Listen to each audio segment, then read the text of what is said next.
Yes, good morning, everyone. Welcome to the class. I hope everything is fine at your end, right?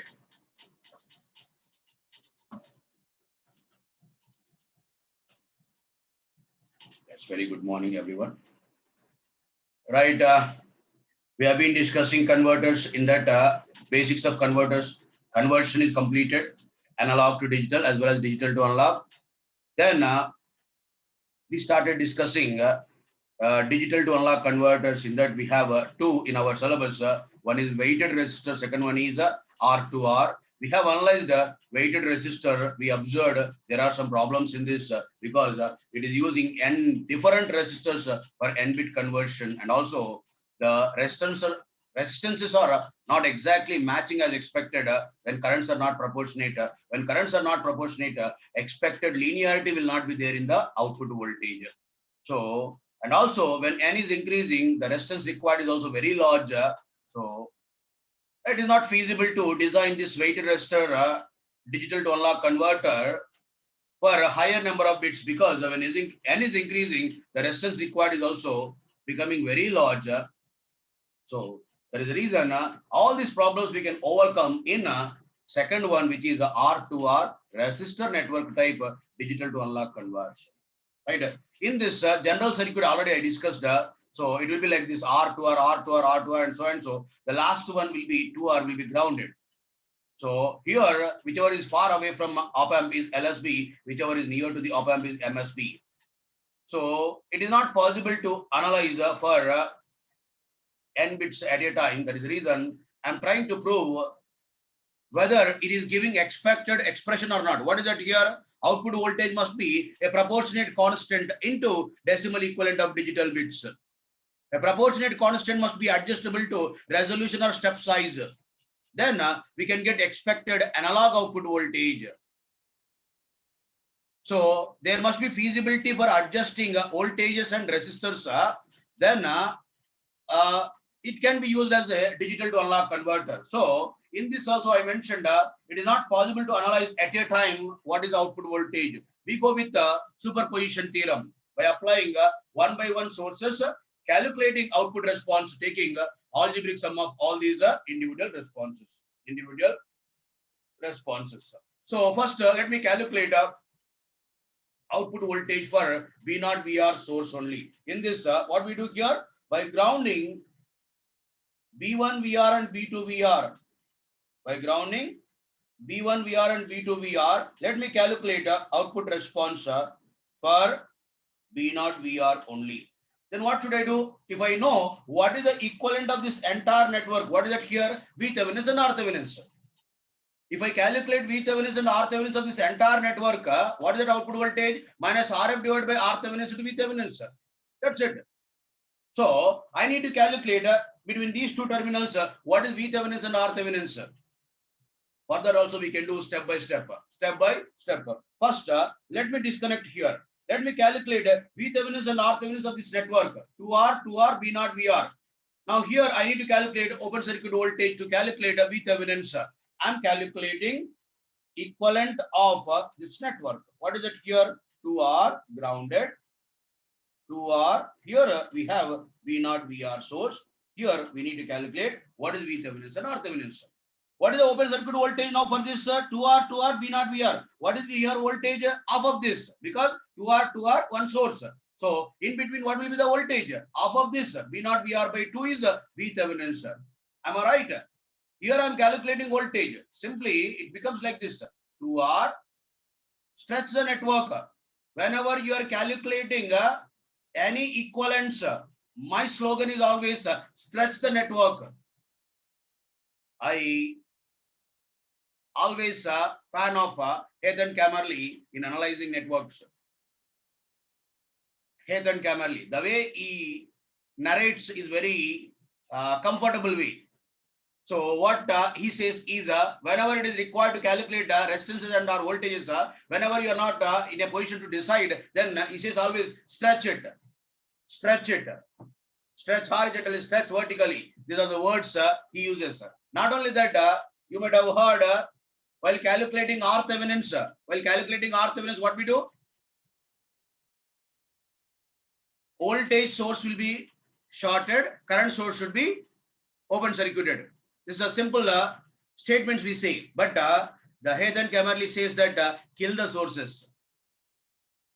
I took almost a few hours to understand the words from Hayden-Camerly. Kill the sources. I did not understand what do you mean by killing the sources. Voltage source, voltage must become zero. That means shorting that. Current source, current must become zero. When current becomes zero, open circuiting. Simple way. I really hats off to Hayden-Camerly, the way he explains network analysis. Right? Kill the sources. Voltage source must be killed means voltage must become zero. Voltage becomes zero when you are starting only. And current source must be killed. How can it be killed? Current source, current must become zero means open circuiting. That's it. So here, if you are stretching this, what happens here? 2R, here V0, VR. I need to calculate a voltage here. So V0, VR is the source. Now what is the open here voltage? Half of this. Am I right? V0, VR is the source. 2R. In between we want to calculate that is V0, VR by 2. And what about RThevenin, sir? Now let us kill the sources by grounding this. Then what is the voltage? What is the resistance we are getting? 2R in parallel with 2R is what? R. So the equivalent of this network is what is it here? VThevenin is V0 VR by 2, V0 VR by 2, and RThevenin is what? R. Once again, what is it here? The equivalent of this network, if you are calculating simple way, V0 VR by 2 is VThevenin, RThevenin is what? R. It is R. So this can be replaced with now VThevenin and RThevenin. The network equivalent we have calculated. Then the network is replaced with equivalent. What is it here? It is R V0 VR by 2. V0 VR by 2. That's it. So now R in series with R is becoming 2R again. Let me make it a 1 resistor. R in series with R is 2R. Now let us calculate here VThevenin and RThevenin by disconnecting here. Now 2R, V0, VR by 2. What will be the open circuit voltage here? Again by 2. Am I right? 2R. So here we have 2R, V0, VR by 2 is source. Now I need to calculate what is the voltage. What is the voltage here? Half of this. V0, VR by 2. Again by 2 it is V0, VR by 4. I want to calculate voltage here. By disconnecting here, I want to calculate open circuit voltage. 2R, V0, VR by 2 is source. Half of that is V0, VR by 4. When you are grounding this, 2R in parallel with 2R, again equivalent is R. So resistance is R. And the source is what? V0, VR by 4. Now again, R in series with R is again becoming 2R. Then if I want to calculate equivalent here, very simple. What is it here again? 2R is there, V0, VR by 4. Here voltage will be V0, VR by 8. Am I right? Open circuit voltage VThevenin here will be V0, VR by 8. And again 2R in parallel with 2R to calculate RThevenin is resulting R. Finally, the equivalent will be the resistance is R and the source is V0, VR by 8. V0, VR by 8. That's it. Now, what is the output voltage with respect to V0, VR source? Minus RF divided by R into V0, VR by 8. V0, VR by 8. Am I right? V0, VR by 8. Now, that is what response with respect to V0, VR independently. Now let us calculate a response with respect to V1 VR. Response with respect to V1 VR. 2R. Here what was there? V2 VR. We are grounding. And here it is 2R. Here the source is V1 VR. And again here resistance R. Then here it is 2R. It is grounding. And again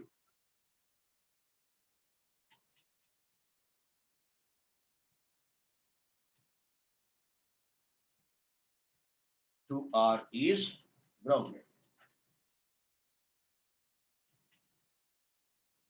This one, only B1 VR source is applied. Only B1 VR source is applied. Then, right, 2R in parallel with 2R. I want to calculate response with respect to B1 VR source now. Let us calculate equivalent of this entire network. So 2R in parallel with 2R is equal to R. Is equal to R. So this is replaced with the one resistor R. Now R in series with R is equal to 2R. Is equals to 2R. I hope you are understanding.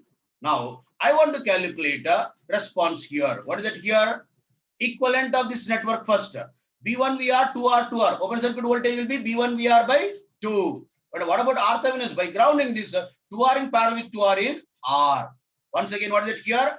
I want to calculate open circuit voltage here. Then 2R 2R B1 VR by 2. And by grounding this 2R in parallel with 2R is R. So the equivalent can be resistance is R. Voltage will be B1 VR by 2. B1 VR by 2. B1 VR by 2. Now R in series with R is resulting 2R. Is resulting 2R. Now again we want to calculate response here. R equivalent. So what is it here? 2R 2R. Here voltage will be B1 VR by 2 again by 2. B1 VR by 4. B1 VR by 4. And what about R Thevenin? By grounding this 2R in parallel with 2R is R. So the equivalent can be resistance is R. The voltage can be B1 VR by 4. B1 VR by 4. Now resistance is R. B1 VR by 4 is the source. Then what is the output voltage for this now? Voltage with respect to B1 VR is nothing but minus RF divided by R into B1 VR by 4. I hope you can guess what can be the response with respect to B2 VR. So V output with respect to B2 VR is minus RF divided by R into B2 VR by 2. B2 VR by 2. Simple thing. Now let us calculate total response. Let us calculate a total response. Let us calculate total response.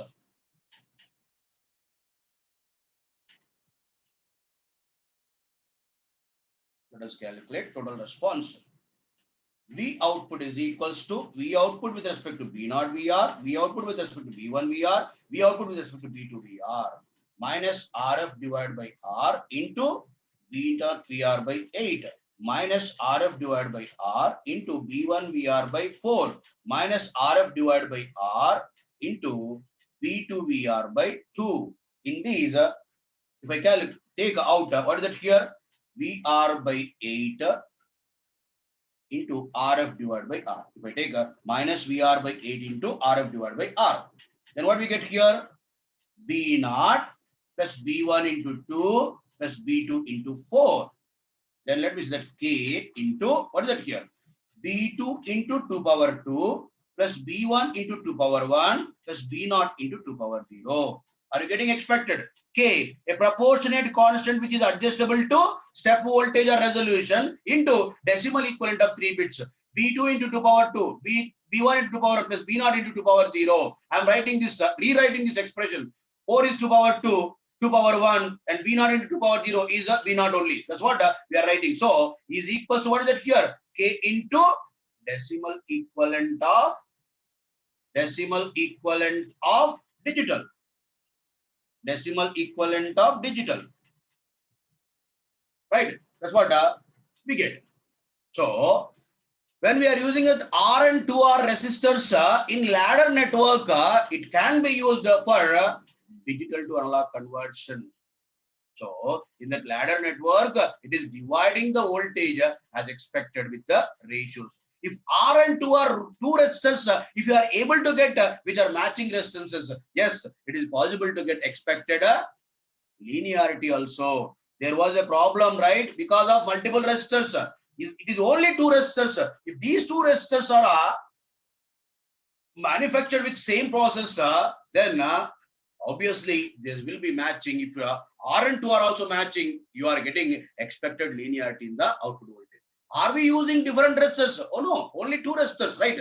So R and 2 are only we are using for construction of this digital to analog conversion. Only two resistors, and also if those two are matching, expected linearity will be there. Linearity will be there. If RF is equals to R, if RF equals to R, if RF is equals to R, the K is equals to what we get? Excluding negatives and VR by 8. That is it here, VR by 2 power 3. Then another formula for resolution is VR by 2 power n. Another formula for resolution is logic 1 reference voltage divided by 2 power n. Check it correctly. Another formula for resolution is if logic 1 reference voltage is given, then we can calculate with VR by 2 power n. Another formula. Already we have seen analog range divided by 2 power n, LSB voltage and full scale voltage divided by 2 power n minus 1. Another formula for resolution is VR by 2 power n. VR by 2 power n. Your wish, Shubham Kumar. Your wish. If you are interested, you can take that. So, if I make that 3R is R dash and 2R dash, right? Good, Shubham. You can take, but R, there is no, is there any limitation for R now? No. The R can be any value, right? So, if 3R is R dash, one resistor, 6R is obviously 2R, right? The ratio between those two resistors must be 2. To get that expected, right, divisions by 2. When you are observing that voltage, so we are expecting that VR by 2 power n, VR by 2 power n minus 1, so on. So VR by 2 power 0. That's what we are expecting response. Good idea, Subham, but expected to analyze yourself, right? Very simple. What is it here? In this, we are using only two resistors, R and 2R. What is it here? R and 2R. And if that R and 2R are matching, then it is possible to get expected linearity. And another formula for resolution is VR by 2 power n. In general, we can take VR by 2 power n is another formula for resolution. Resolution VR by 2 power n. VR by 2 power n is a resolution. So, what is the problems we have in a weighted resistor? All those we are overcoming here because right, it is not using multiple resistors. It is using only R and 2R, and if those two are matching, linearity is possible. Linearity is possible. So approximately, if you are observing 1 bit, that means 2 resistors, n bit, approximately 2n number of resistors we are using. Approximately 2n number of resistors we are using. If it is n bit conversion, right, number of resistors approximately 2n. Approximately 2n. Right? So R2R, R2R, R2R resistor. Ladder network. Another name for this is R2R ladder network. This ladder network is giving that right voltage divisions, right? The divisions also by 2 by 2 by 2, and that's what we have been observing. So the voltage is divided as expected with the 2 powers. With the 2 powers, because of this, yes, to stabilize Surya Teja, to get expected gain, right? Yes, sir. The same we can construct in what is it here? Non-inverting amplifier also. This is inversion. Easy to understand. That is the reason I have used the same we can construct in non-inverting also. Not a problem. Not a problem. Yeah, Prudhviraj, that's what I've been saying. We can construct the same in a non-inverting amplifier also. Whatever we have considered here is inverting amplifier. If you want to use the inverting amplifier only if you are having any problem with the negative sign, that also can be eliminated. How it can be eliminated? Phase shifting, right?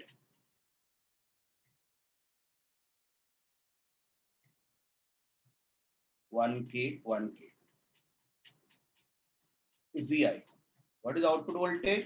Minus 1K divided by 1K into VI. What is the output voltage? Minus VI. Will there be any problem with that? See, even though we are getting that output voltage is negative, I can make it positive. Not a problem. Simple circuit. Phase inversion. We can play with analogs, right? We are in analog circuits. So once analogs is done, you'll get all that ideas. Please wait. Networks and analog are helpful in understanding this easily. So for some people, networks is done. So for some people, it is I think going on. So or it will be started, and analogs also will be started. Once you are done with these, then sure you are going to understand.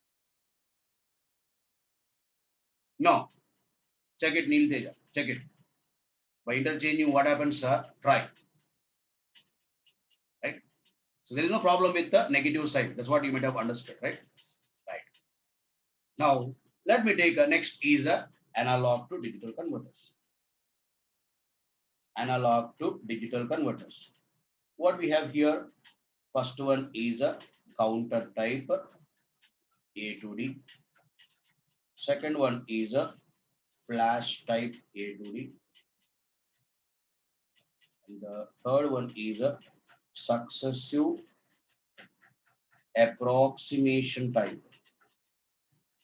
Successive approximation type. A to D. And the fourth one is a dual slope type A to D. Another name for this dual slope type A to D is a integrated type. Another name is integrated type. So these are four analog digital converters we have in our syllabus: counter type, flash type, successive approximation type, and also dual slope type A to D. Dual slope type A to D. These are we have in our syllabus. So let us see one by one. Let us see one by one.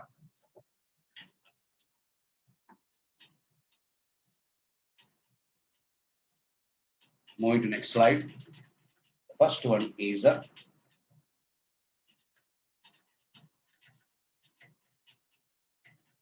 counter type A to D. What is this counter type A to D? Let us see.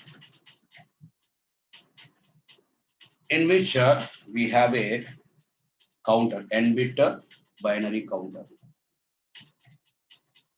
This is a counter, n-bit binary up counter, in which count sequence has been incrementing at every clock cycle. N-bit binary up counter, in which count sequence is incremented by 1 at every clock cycle. The incremented count sequence is converted to analog output voltage. Converted to analog output voltage. And this analog output voltage is compared with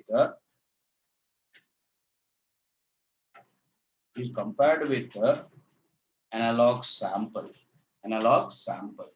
which we want to convert to digital. And output is applied to indicator. One input is comparator output, other input is clock. This is a counter type of A to D circuit. Here it is Vn-1, Vn-2, so and so. What do we get here? V1, also V1, also V1. This is what we have.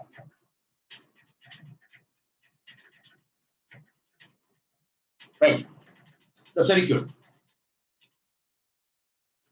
So let us see what is happening here. First of all, let us understand comparator functionality. What is comparator functionality? Everyone should know this.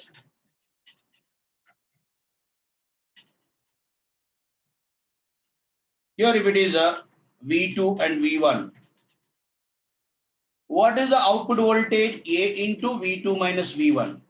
What is that open loop gain of op amp? Infinite. If V2 greater than V1, what is that output voltage? Plus VCC or plus VSAT. Digitally, we consider it as a logic 1. Digitally, we consider it as a logic 1 because higher voltage is considered as a logic 1. Our interest is just comparator output is logic 1 or logic 0. That's it. But when can it result 1? When can it result 0? That's what we are understanding. So when V2 is equals to V1, ideally, what is that output voltage? 0 volts is considered digitally logic 0. If V2 less than V1, what is that output voltage? Minus Vsat. As gain is infinite, we are not getting infinite voltage. What we are getting? Plus VCC or minus VCC, depending on difference between these two, V2 minus V1. If V2 minus V1 is positive, we are getting that plus VCC or plus Vsat. If difference is negative, we are getting that output voltage is minus VCC or minus Vsat. Minus Vsat. So what is this minus Vsat now? Digitally logic 0. That's what we need to understand comparator output. You are going to understand more about this after getting into analog. Until that, please hold on. So what is it here? V2 greater than V1. V output voltage is plus Vsat. That is logic 1. If V2 is equals to V1, so output voltage ideally it is 0 volts. Assuming that there is no offsets, it is 0 volts will be digitally logic 0. V2 less than V1, output voltage is minus Vsat. Minus Vsat. So as A, gain is infinite, we don't get the infinite voltage at the output. So it cannot go beyond the supply voltage, right? So plus VCC minus VCR, plus Vsat or minus Vsat. So ideally, if it is 0, what is it here? V2 equals to V1, output voltage is ideally 0 volts, assuming there is no offsets. There is no offsets. Right. Now, what is that VA here? The sample we are applying. The sample we are applying. So when you are applying a sample, counter starts incrementing from all zeros. Or whenever new sample is applied. So already I discussed here we are using sample by sample. Who is providing the sample? We are going to understand. Until that, please hold on. So in this analog digital converters, it is provided sample by sample. When sample is provided, it must be converted to digital. Then we are going to apply next sample. That means we are going to calculate how much time it takes to stabilize the digital output. That is deciding what is the sampling period allowed by this analog digital converter. So what is that? Sampling duration is allowed, is decided by how much time it is taking to complete the conversion. So here, when sample is applied, what is happening here? Counter started from all zeros. For all zeros, digital to analog converter output voltage will be 0. Then here it is 1. Here it is clock. When AND gate one input is 1, what is the output? Other input. What is other input here? Clock. When comparator output is 1, AND gate output is clock. If comparator output is 0, AND gate output is also 0. Counter will not be getting clock cycle. Counter is not getting clock cycle means increments will be stopped. So when it is getting clock cycles, then counter will be incrementing. When it is not getting clock cycle, counter stops incrementing. When do you expect it is not getting clocks? When comparator output is 0, here AND gate output is 0, irrespective of other input, because gate is disabled for clock. So AND gate output will be 0 when comparator output is 0. AND gate output is clock when comparator output is 1. Comparator output is 1 when VA greater than V0. When VA greater than V0 or sample voltage is greater than digital to analog converter output voltage. There, comparator output is 1, AND gate output is clock, counter is getting clock cycle. Once V0 is exceeding VA, comparator output is 0, AND gate output is 0, counter stops incrementing. Here, for n-bit conversion, we are using n-bit counter. For n-bit conversion, we are using n-bit counter. In which what happens here? Count sequence has been incrementing. If it is getting clock cycles, conditions apply. It has to get a clock cycle. If it is stopped getting clock cycle, it is stops incrementing. It is stopping incrementing. So when sample is applied, entire system is resetting. When new sample is applied, all the voltages and all the count sequence, everything will be resetting. So counter is also resetting. Then counter incrementing if it is getting clock cycle. To get clock cycles here, comparator output must be 1. To get comparator output is 1, analog sample voltage must be greater than digital to analog converter output voltage. So once V0 is exceeding VA, comparator output is 0, AND gate output is 0, counter stops incrementing. So instead of this, let me take a simple example. If analog sample voltage is 3. Let me say that analog sample voltage is 3.2 volts. Example. I'm analyzing with 1 volt resolution. Step size is 1 volt I'm using. 3-bit conversion I am using to understand the concept. It is not always 1 volt. It is not always 3-bit conversion. Try to focus on this. It is not always 3-bit conversion. It is not always 1 volt resolution. So we should go with given specifications. When questions are given, we should go with given. We are comfortable with 1 volt to understand the concept, but every time it is not 1 volt. Right? So what is here? I'm using here 3-bit conversion with 1 volt resolution, and the sample I'm applying 3.2 volts. And what we can say, 3-bit counter is a resetting 0 0. Focus on this. Counter is resetting because new sample is applied, everything will be resetting. All the voltages and count sequence, everything will be resetting. Yes, 3-bit counter is resetting 0 0 0. For 0 0 0, what is the output voltage here? 0 volts. When it is 0 volts here, 3.2 volts is greater than 0 volts. What we get here? Comparator output is logic 1. Because this is greater than this. Then what is the AND gate output? Clock. AND gate output is clock. Then what happens here? Counter is getting clock cycle. Count sequence will be incremented 0 0 1. For 0 0 1, what is the voltage we are getting? 1 volt. With 1 volt also still comparator output is 1 volt because 3.2 is greater than 1 volt. Here it is 1. AND gate output is clock again. Then getting another clock cycle means incrementing 0 1 0. 0 1 0, what we get here? 2 volts. Then comparator output is 1. AND gate output is clock. Getting another clock means it is 0 1 1. For 0 1 1, what we get here? 3 volts. Still comparator output is 1 because 3.2 is greater than 3 volts. As it is 1, it is getting another clock cycle. Then 1 0 0. 1 1 0 0 is resulting 4 volts. For 4 volts, comparator output is 0, AND gate output is 0, counter stops incrementing. Counter stops incrementing. Try to focus on this. See, 3.2 volts is sample we are applying. Now, counter is stopping at 1 0 0. Counter is stopping at 1 0 0. According to our expectation, what must be the digital output? It must be 0 1 1. According to the basics we have discussed. According to the basics we have discussed, 3.2 volts is quantized to 3 volts. Digital output must be 0 1 1. But only in counter type A to D, quantization is not to the lower level. Quantization is to the next level. The thing we need to understand here, only in counter type A to D, quantization is to next level. Instead of lower level, it is suppressing, it is adding voltage. So instead of having negative noise, there will be a positive. Anyway, there is an error. There is an error. Quantization error is there. When you are quantizing, we are introducing error. Original signal we are not converting. Original signal is not converted to digital. Original signal is quantized to finite number of levels. While quantizing, it may be quantized lower or it may be quantizing to next. It may be having negative error or it may be having positive error. Anyway, there is a small error possible. Anyway, there is a possibility for error, but that error can be either positive or negative. So it can be quantized to lower level or it can be quantized to next level. So it is not going to next to next. It is just above that. 3.2 volts is quantized to 4 volts and resulting 1 0 0. Only in counter type A to D, it will be resulting next level. Resulting next level. Instead of getting 0 1 1, we are getting 1 0 0. So you may be interested to get quantization to the lower level. That's what is that here. Once we are getting 1 0 0, just subtract 1, we are getting 0 1 1, right? You know, only one step extra. Only one step extra means we can subtract 1 from this, we can get expected 0 1 1 also. If you are very much interested to get quantization to the lower level, then obviously we can go with this step. What is it here? Subtracting 1 from this, we will get 0 1 1 expected. So this is a process of converting from analog sample to digital output. Analog sample to digital output. Yes.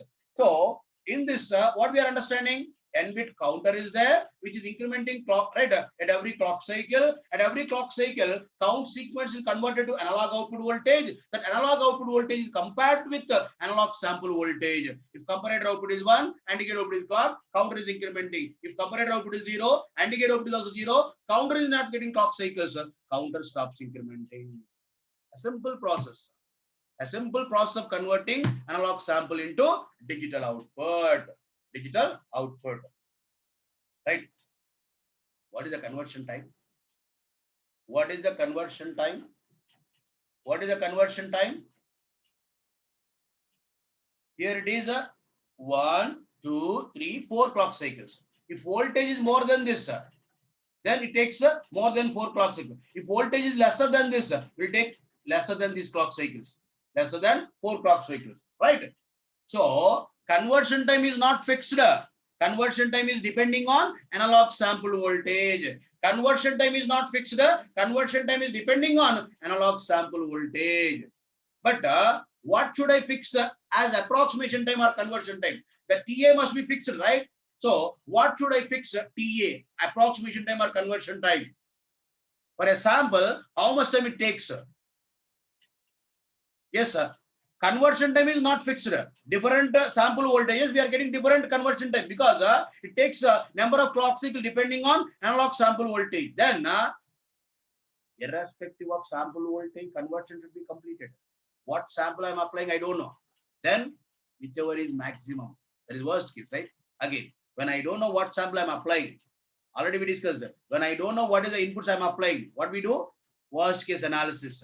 When I know that particular input is applied, then we can get actual propagation. But here also, when you are fixing a slot, there is nothing but conversion time for one sample. How much it can be? Maximum conversion time. What can be the maximum? At the most, we can go to all ones. How many clock cycles from all zeros to all ones? 7 clock cycles. 7 clock cycles. All zeros to all ones. How many clock cycles? 7 clock cycles. If it is n bit conversion to power n minus 1 clock cycles. For n bit conversion, approximation time is to power n minus 1 clock cycles. To power n minus 1 clock cycles. Check it correctly. So to reach all ones from all zeros, it is 7 clock cycles only. All zeros to again back to all zeros, it is 8 clock cycle to power n clock cycle. But all zeros to all ones is just to power n minus 1 clock cycles only. So I don't know what is the sample I'm applying. What I don't know what is the voltage we are applying. That is the reason I should go with the worst case conversion time. So the maximum time is all zeros to all ones. It is 2 power n minus 1 clock cycles for n bit conversion. So I don't know what is the sample. That is the reason I should go with the maximum conversion time or worst case conversion time. Worst case conversion time. What we are using here also, right? Irrespective of sample voltage, it must be converted to digital.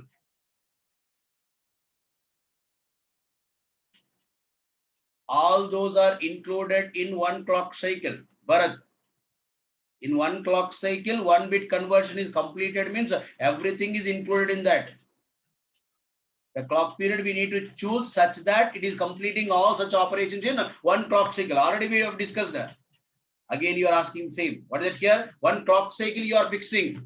The clock cycle is again depending on internal delays. That analysis already we have done. Bharat. Right? So one clock cycle is a 1 bit right? Conversion or a 1 bit incrementer. Right? Very good. So this is the process of converting analog sample into digital output in counter type A to B. Counter type A to B. So a simple process. We are using n bit counter, which is incrementing count sequence at every clock cycle. At every clock cycle. Every clock cycle, count sequence is incrementing. The incremented count will be converted to analog output voltage using digital to analog converter. If that analog output voltage V0 is lesser than VA sample voltage or VA sample voltage is greater than V0, then comparator output is 1 and AND gate output is clock. Counter is getting clock cycle, counter increments. Counter increments. When V0 is exceeding VA, comparator output will be 0, AND gate output is 0, counter stops incrementing. Whenever it stopped count sequence on counter, whenever it stopped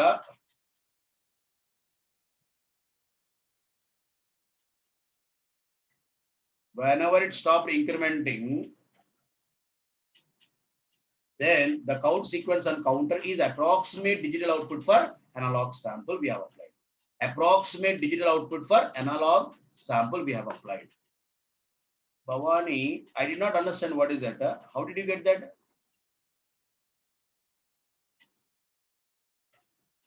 Bhavani, I did not understand. How do you decide that?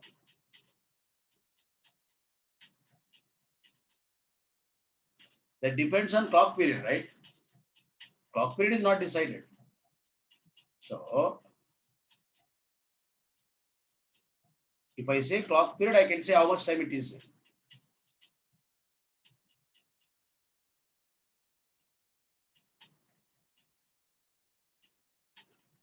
Katta Prithviraj. The maximum limit is that.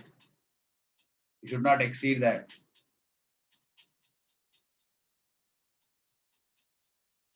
You should not exceed that. It is already characterized. There will be delay. The delay is included in 1 clock cycle. Discrete, yes, discrete sample, discrete signal. Discrete signal, yes, Sajjan. Right? Delay is there. The time required is delay only. For 1 sample, this is the time. If I know clock period, for example, 10 nanoseconds is the clock period. Then what is it here? 7 into 10 nanoseconds. 70 nanoseconds will be the 3-bit conversion. If it is a clock period is 10 nanoseconds. If clock period is 10 nanoseconds, the conversion time is how much? 70 nanoseconds for 3-bit conversion. For 3-bit conversion, I should know what is the clock period I am using. The clock period also must be sufficient to complete 1 cycle. So entire this cycle delay should be included in 1 clock cycle. So such that we need to fix clock period, right? Okay.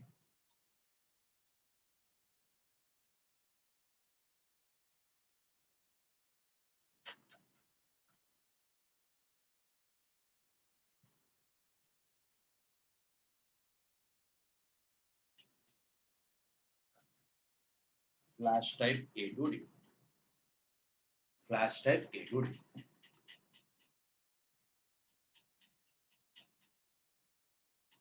Flash type A to D.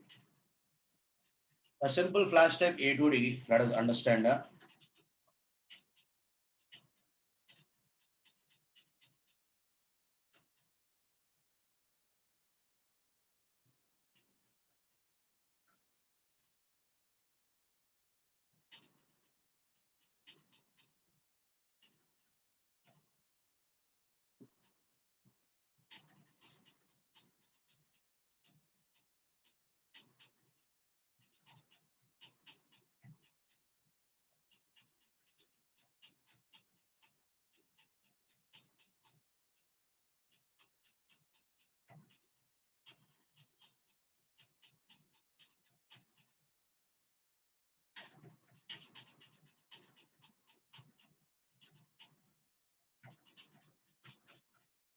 Logic 1 reference voltage.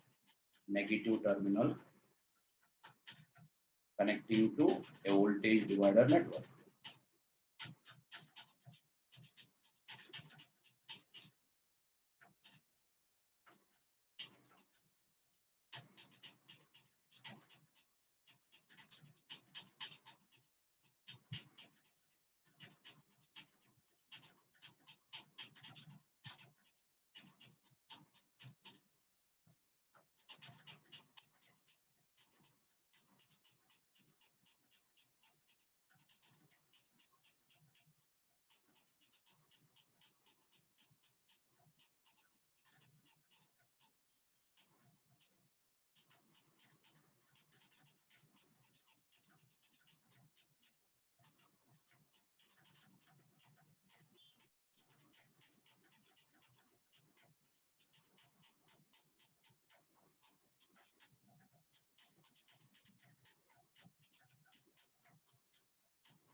priority encoder.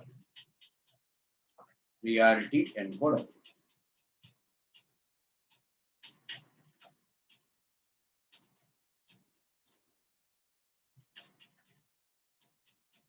What is it here? All the non-inverting input terminals of op-amp comparators are connected to analog sample we want to convert to digital. And inverting input terminals are connected to voltage divider network. Assuming op-amp is drawing zero current. Op-amp is drawing zero current. That means there is no current into the op-amp. Then what we can say, all these resistors are getting same current. When there is no current drawn from this divider network into the op-amp, because assuming op-amp is ideal, current into the op-amp will be zero. When current into the op-amp is zero, then what we say here, current flowing in all these resistors will be equal. Then what I can say, when current is same, we can confirm resistors are in series. Again, network basics, right? So assuming op-amp is ideal, then there is no current into the op-amp, then all these resistors are in series. When they are in series, I can go with the voltage division. How many resistors are there? 8 resistors are there. Then voltage here will be VR by 8. What will the voltage here? This plus this, it is 2 VR by 8. And here it is 3 VR by 8. Here 4 VR by 8. Here 5 VR by 8. Here 6 VR by 8. Here it is 7 VR by 8. Right? 7 VR by 8. So and so. So that's what we are getting. What is it here? Voltages at inverting input terminals of op-amp comparator. Right? Now here the C1, C2, it is latched. For stability, we are using latches. So why we are using latches only? Level triggered is enabled for some duration. All these may not be stabilizing at common point of time. So to enable for some duration, after enabling, then it is latched all that information. The latched information will be applied to priority encoder. What is the use of these latches? To stabilize the outputs. The outputs may not be available at common point of time. If I use flip-flops here, flip-flops are expecting that all must be ready. So that may not be possible because different op-amps may be producing output stable 0 or 1 at a different point of time. So enabling for some time, all those are stable, then it is latching the information. That is stable output we are producing. So that is applied as inputs of priority encoder. And I0 is 1, I1 to I7 are applied from this latches outputs. Then this priority encoder is producing expected output.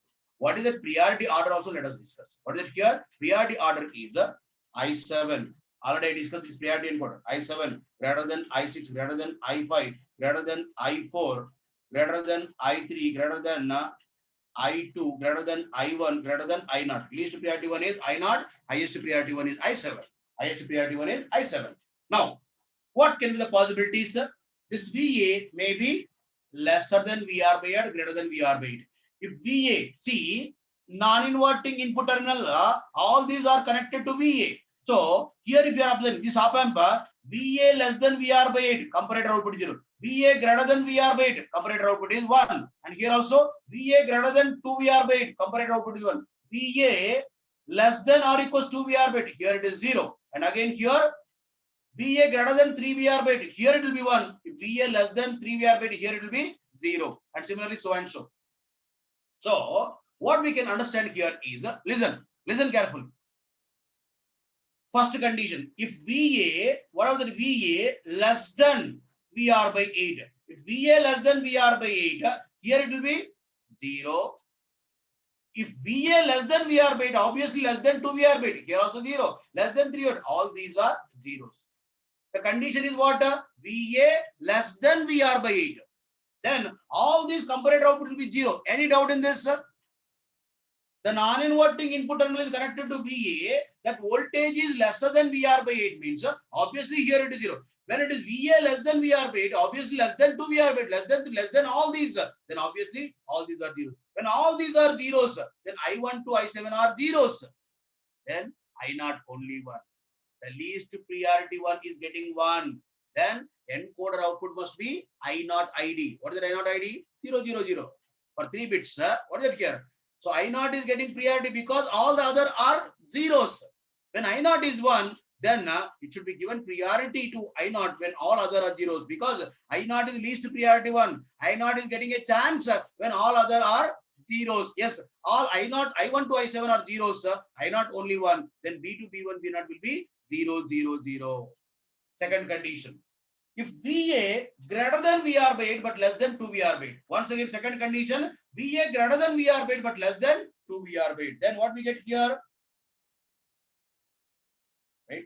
VA greater than VR by 8 but less than 2 VR by 8. When it is greater than VR by 8, it will be 1. But less than 2 VR by 8, less than 3 VR by 8, less than 4 by 8, all these. That means all these are zeros except this one. When C1 is 1, here I1 is 1. Right? The remaining are zeros. Then I0, I1 are 1, I2 to I7 are zeros. Then I0, I1 both are 1, priority should be given to I1. Because in I0, I1, these two are 1s, then priority should be given to I1 according to the predefined priority. Then what will be the B2, B1, B0? 0, 0, 1. That's it. Now, if VA greater than 2 VR bit but less than 3 VR bit, then here also it is 1.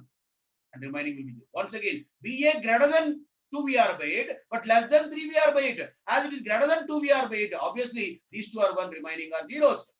These two are 1, remaining are zeros. Then what we get here? Here it is 1, the remaining are zeros. So I0, I1, I2 are 1, remaining are zeros. Then priority should be given to I2. B2, B1, B0 must be 0, 1, 0. So and so, if VA greater than 7 VR by 8, all these are 1s.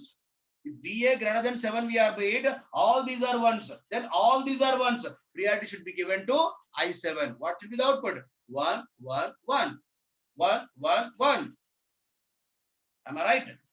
So all that conditions we mentioned, let me write. Simple thing is, so compare. Each comparator is comparing analog sample voltage with step voltage. If 3-bit conversion is there, one step is how much? VR by 2 power 3. For 3-bit conversion, if VR is logic 1 reference voltage, VR by 2 power n, VR by 2 power 3, VR by 8 is one step, 2 VR by 8 is second step, 3 VR by 8 is third, fourth, fifth, so and so. So each comparator duty is what? Comparing analog sample voltage with step voltages. According to the result, the priority encoder is encoding. According to the results, priority encoder is resulting as expected.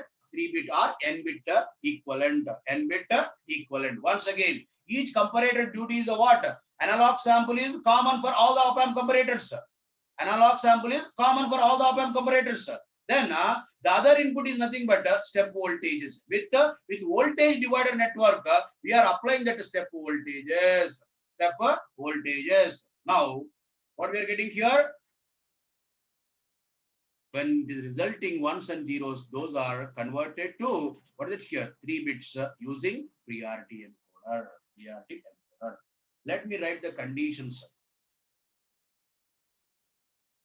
If VA less than VR by 8, then C1, C2, C3, C4, C5, C6, C7. And according to that, B2, B1, B0. When less than VR by 8, what we get here? All zeros. Then it will be 0, 0. Then VR by 8 less than VA less than 2 VR by 8. Then C1 is 1. Then remaining are zeros. What will be B2, B1, B0? 0, 0, 1. And 2 VR by 8 less than VA less than 3 VR by 8. Then these two will be 1. Remaining are zeros. Then it will be 0, 1, 0. 3 VR by 8 less than VA less than 4 VR by 8. Then these three are 1. Remaining are zeros. Then it will be 0, 1, 1. 4 VR by 8 less than VA less than 5 VR by 8. Then these 4 ones remaining are zeros. Then it is 1, 0, 0.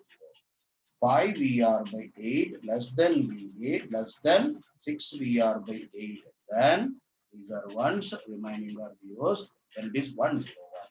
6 VR by 8 less than VA less than 7 VR by 8. There we get a 6 ones. Then it is 110. If VA greater than 7 VR by 8, then all these are ones. Then it is 1 1. Then it is what 1 1. Then it is 1 1. That is the process, whatever we have explained, I'm listing as a list. So here, what we are observing, when sample is applied, only this much delay, because we don't have the clock cycle, we don't have any counter here. So once input is applied, it is delay of this only, It is few nanoseconds. It is a flash time. So it is the fastest A to D. Among all the converters so far we are discussing, what is it here? It is the fastest one. Because in a flash time it is converting. Try to understand correctly. So it is converting in a flash time. So conversion process, it can be completed in a flash time. So it is the fastest A to D and most useless A to D. The reason is for 3-bit conversion itself, I am using 7 op-amp comparators, right? For 10-bit conversion, 1023 op-amp comparators. Because 2 power 10 is 1024 and minus 1. Because for 3-bit conversion, what is it here? 7 op-amp comparators means 2 power 3, which is minus 1. So 8 minus 1 is 7. So similarly, 10-bit conversion means 1023 op-amp. Nowadays, we are using 32-bit and 64-bit. If I use 32-bit, how much is that? 2 power 32 minus 1. 2 power 2 into 2 power 30 minus 1. Negligible this, right? So what is it here? 4 giga.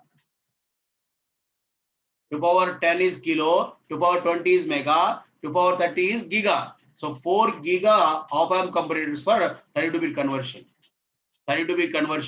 So one is negligible with respect to this 4 giga. So these many op-amp comparators for 32-bit conversion itself, it becomes a very, very complex because of it is using 2 power n minus 1 number of op-amp comparators.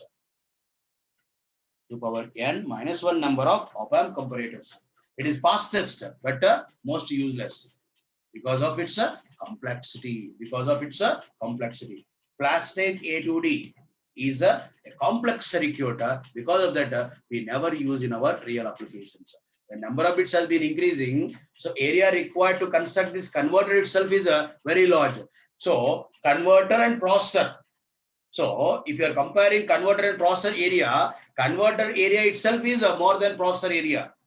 So we never use such circuits. Even though it is faster, we are not ready to pay that much area, that much cost. Because for designing a processor, if you are using this converter in my processor, then obviously it takes more area, more power, more cost. So we never accept that. So even though it is faster, yes, faster but useless. That is so slow is better. Even though it is faster, if it is not feasible to use, then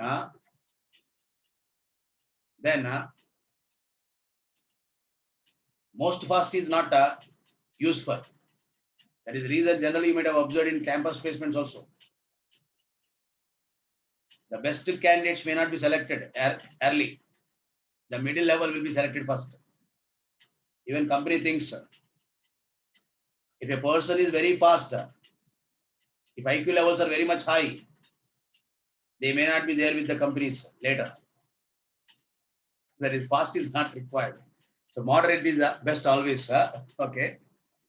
Fine. That is not a general thing. Simply I said. Okay.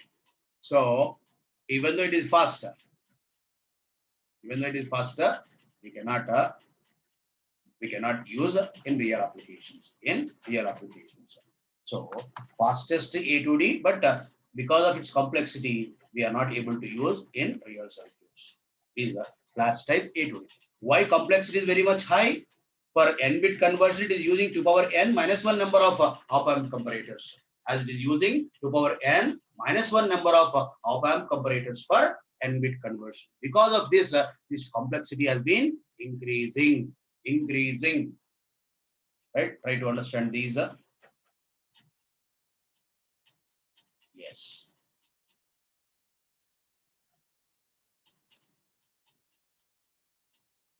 Now,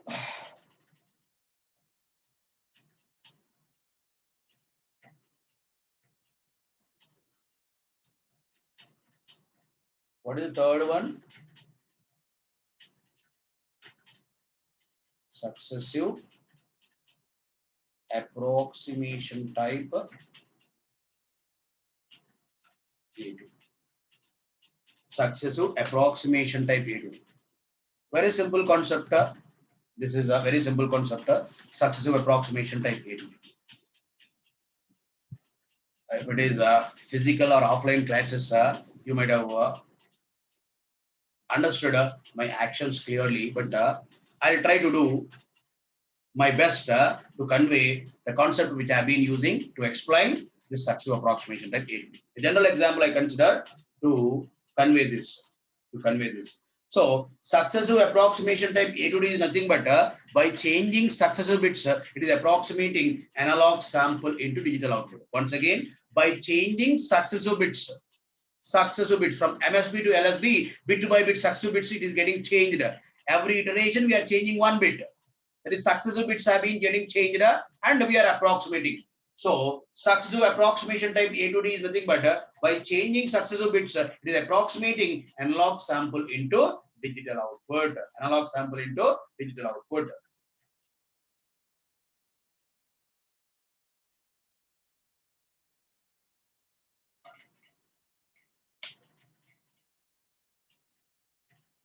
Right. By changing successive bits, it is approximating analog sample into digital output. That is called successive approximation type. To understand this, the best example, most of the standard textbooks also have used this. I'm using the same example. Let me convey that to understand this successive approximation type. Weighing machine.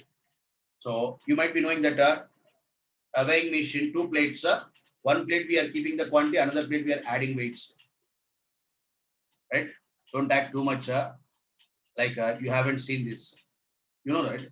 Weighing machine, we have two plates. One plate we keep the quantity, another plate we are adding weights. Right?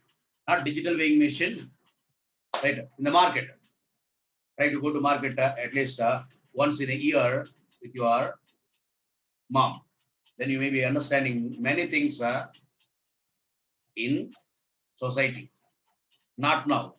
In this pandemic situation, don't go out. Right? Right? Okay, fine. Fine. Weighing machine. I want to weigh a quantity. To weigh the quantity, we are keeping the quantity in one plate, in another plate, we are adding weights. While adding weights, I have least to highest weights are there. Then should I start with least weight or highest weight? To weigh the quantity, should I start with least weight or highest weight? To weigh the quantity,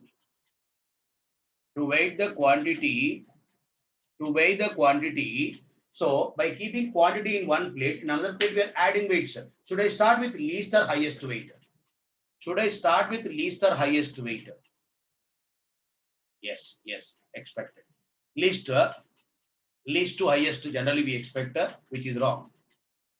With respect to our concept, it is wrong. Why? What happens? Let us see. Listen. Right? Many of you are typing least. Least is not correct with respect to our concept.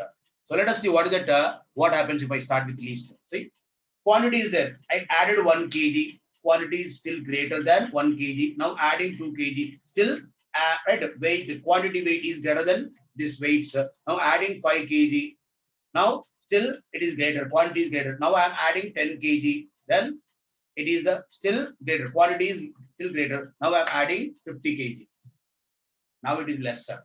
What is it here? Quantity is lesser than the weights. Now, which one should I remove? Again, I need to try iterations, right? It is not a correct process, because again coming back. No. Once you are following an algorithm, it should not be come back again. It should not come back again. That's what we are expecting. So that is the reason. Once you are taking a decision about weight, you should not come back to that weight again. Whether it is required to add or remove, that's it. But that decision you need to take, because here the process is an algorithm we are setting. When you are setting an algorithm, your intelligence will not be there, because a machine is working there. To a machine, you need to give an algorithm. Then only that can work. So here process is least to weight is causing some problems, because once we are observing quantity weight is lesser than the weights we have, then I need to remove some weights. Which weight I need to remove? Again, you need to do the iterations. With each and every weight, I need to iterations.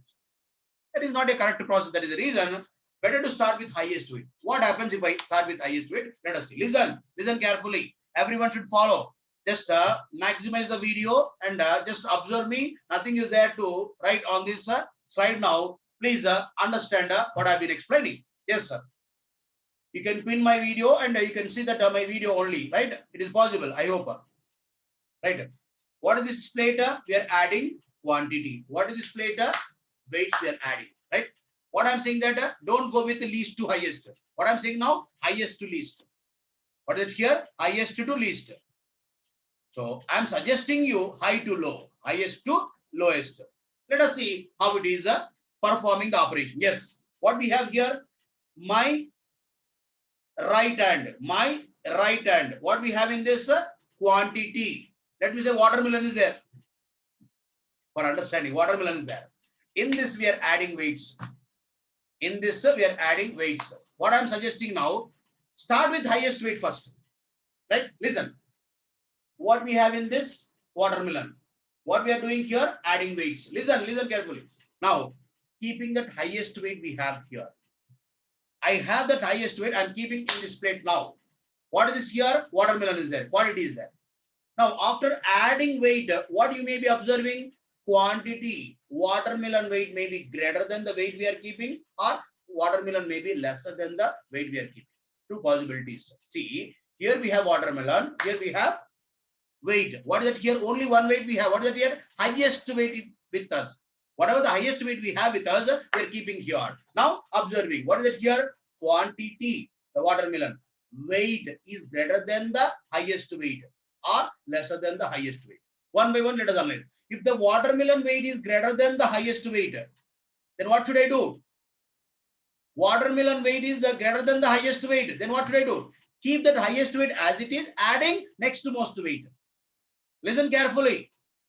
Watermelon weight is greater than the highest weight we have kept. Then what should I do? Keep that highest weight as it is, add next to most weight. Because the weight of this quantity is greater than the highest weight. As it is greater, keep that highest weight as it is, adding second most weight. Adding second most weight. Right?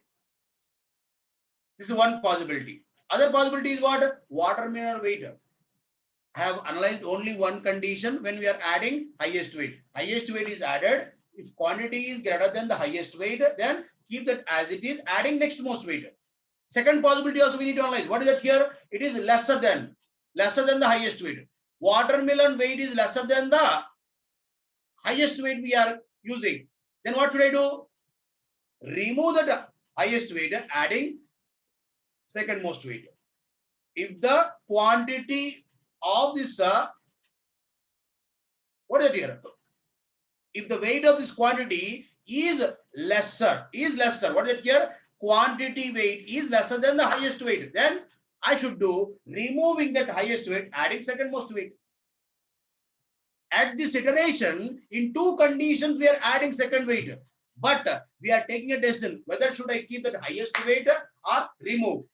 Greater, what is it here? Quantity is greater than the weight, then keep it as it is, adding second most weight. If it is lesser, remove that highest weight, adding second most weight. Adding second most weight. Adding second weight is compulsory.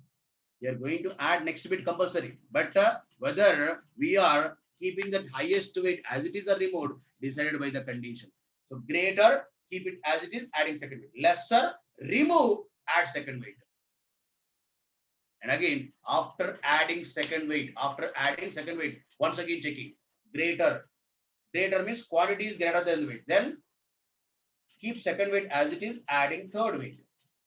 Now, other possibility, lesser. After adding second weight, condition can be lesser. If it is lesser, what should I do? Remove second weight, adding third weight. After adding second weight, once again checking condition, greater. Keep second weight as it is, adding third weight. If it is lesser, remove second weight, adding third weight. Remove second weight, adding third weight. So again, adding third weight is compulsory here. But condition is greater is keeping second weight, adding third weight. Lesser, removing second weight, adding third weight. Adding third weight is compulsory. But we are taking a decision about second weight. Checking condition, greater or lesser. Greater or lesser. Once again, after adding third weight, once again we are checking greater, keep third weight as it is, adding fourth weight. Lesser, removing third weight, adding fourth weight. Once again, after adding fourth weight, once again checking condition, greater, keep it as it is, add fifth weight. Lesser, remove fourth weight, adding fifth weight. This process will continue till the least weight we have with us. Starting with highest weight, we continue till the least weight we have with us. Only thing is greater, keep it as it is, adding next. Lesser, remove, add next. Remove, add next. Once again, greater, keep it as it is. Recently added one, keep it as it is, adding next weight. Lesser, remove recently added weight, adding next weight. Here, weights are bits. Quantity is a sample. Quantity is sample. Quantity is sample. Weights are bits. Highest weight MSB, least weight LSB. Highest weight MSB, least weight LSB. Try to understand correctly. Adding weight, making bit is 1. Removing weight, complementing 1 to 0. Once again, bits are weights. Quantity is sample. Adding weight, making 1. Removing weight, complementing 1 to 0. Highest weight MSB, least weight LSB. Simple process. Simple process.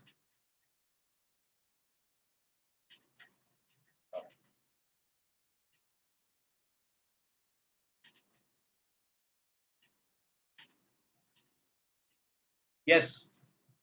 Yes, Dinesh sir. Yes.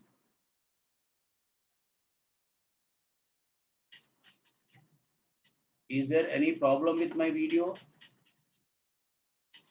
Is it visible?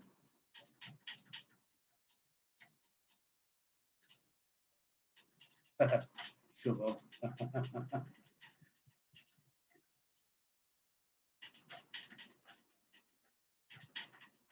There is no credit of me about that. Shubham.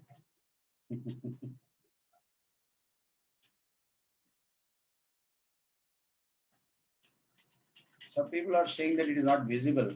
Any reason? Many are saying that yes.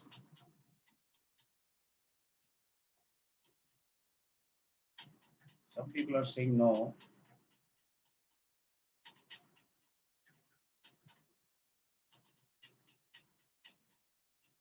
Yeah, if you are having a problem. Oh, is it? I don't know. Okay. I don't have any solution for that.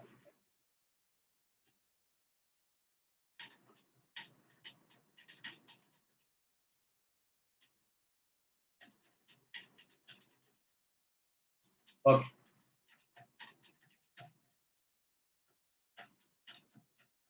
Thank you, Neil Teja.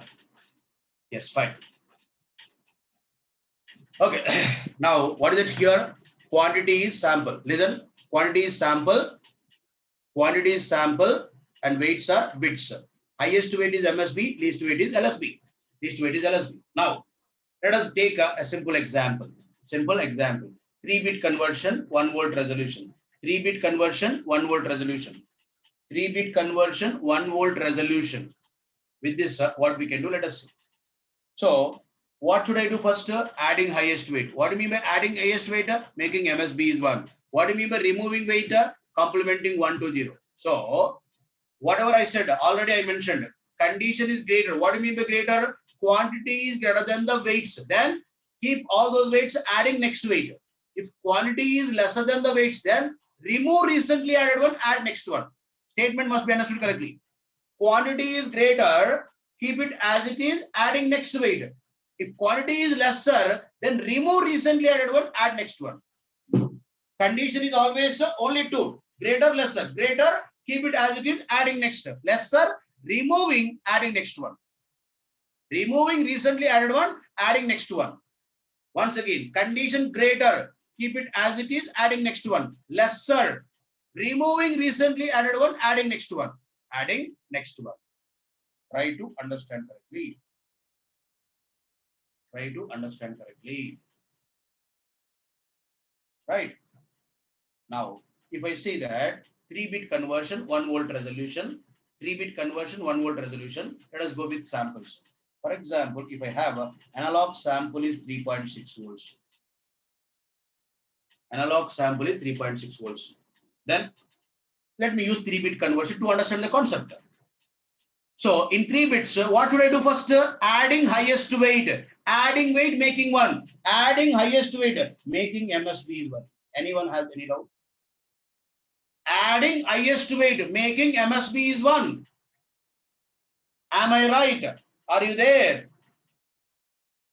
See, these are the bits. I cannot add all these. I cannot take any decision. Simply should go follow algorithm. Adding highest weight, making MSB is 1. Condition is greater or lesser.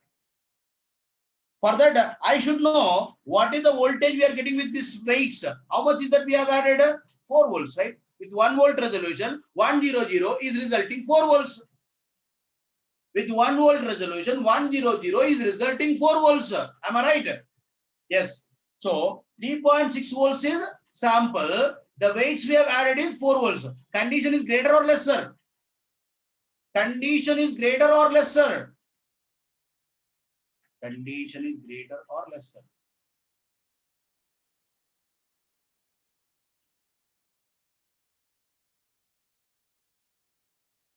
No, we cannot go. Balakrishnan, we cannot go with that. It is not greater, it is lesser. Condition is lesser. What is it? This is quantity, right? This is weights. Quantity is 3.6 volts. Weights we have added is 4 volts. Quantity is lesser or greater? Point should be understood correctly. I know that mistake you might be doing. It is lesser. It is lesser. Yes, Ranjita, whatever I explained just now, same apply here. I'm adding highest weight. That means that is nothing but making MSB is 1. Adding weight, making 1. Removing weight, complementing 1 to 0. Which are the weights? These are the bits. What is the quantity? Sample we are applying. Sample we are applying 3.6 volts. Assume that 3.6 volts is sample. Now we are applying 100. What is it here? 100 means we are making highest weight is 1. Adding highest weight, making MSB is 1. Yes, 100 is resulting 4 volts. Now, quantity is this, weights are these. Quantity is lesser than the weights. Quantity is lesser than the weights. Let me represent with 0 condition as it is lesser. When it is lesser, what we said, remove highest weight, add next weight. Am I right? Simply I said lesser means remove, add next. What I said, remove, add next. What do you mean by removing? Recently added weight must be removed, making 0. Add next weight, making MS, next bit is 0. Next bit is 1, sorry. So, what I have done here, as the condition is lesser. What is lesser? Quantity is lesser than the weights. Then, remove, add next. Removing recently added. Removing nothing but complementing 1 to 0. Adding next weight, making next bit is 1.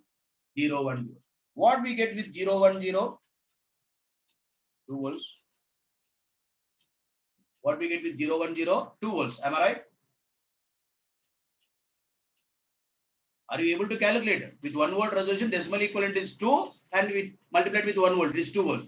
Condition is now greater because quantity is 3.6 volts. Weights we have is 2 volts. Then 3.6 volts is greater than 2 volts. Quantity is less, greater than the weights. Quantity is greater than the weights. Greater. Then what should I say? If it is greater, keep it as it is, adding next. Keep it as it is, adding next. Listen carefully. Keep it as it is, adding next.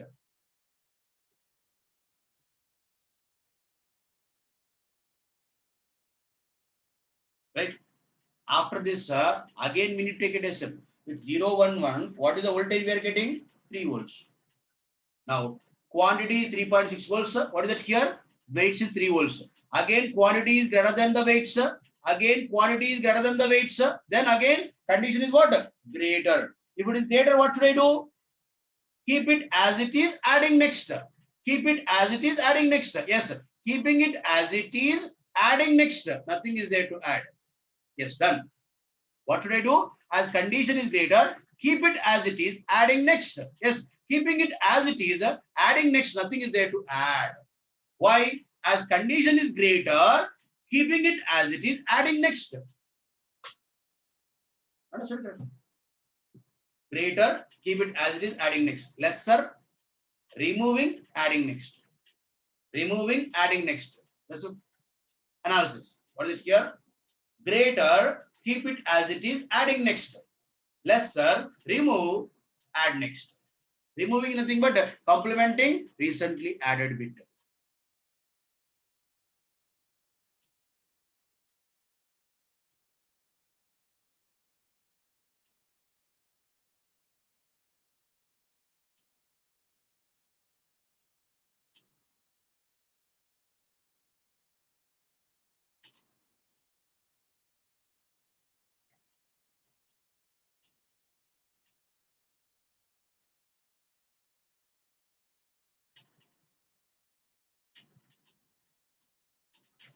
The difference is only this. Add next is compulsory, but keep it or remove. Which one is that? Recently added one. So keep it as it is, add next one. Greater. Lesser, remove it, add next. Remove recently added one, adding next.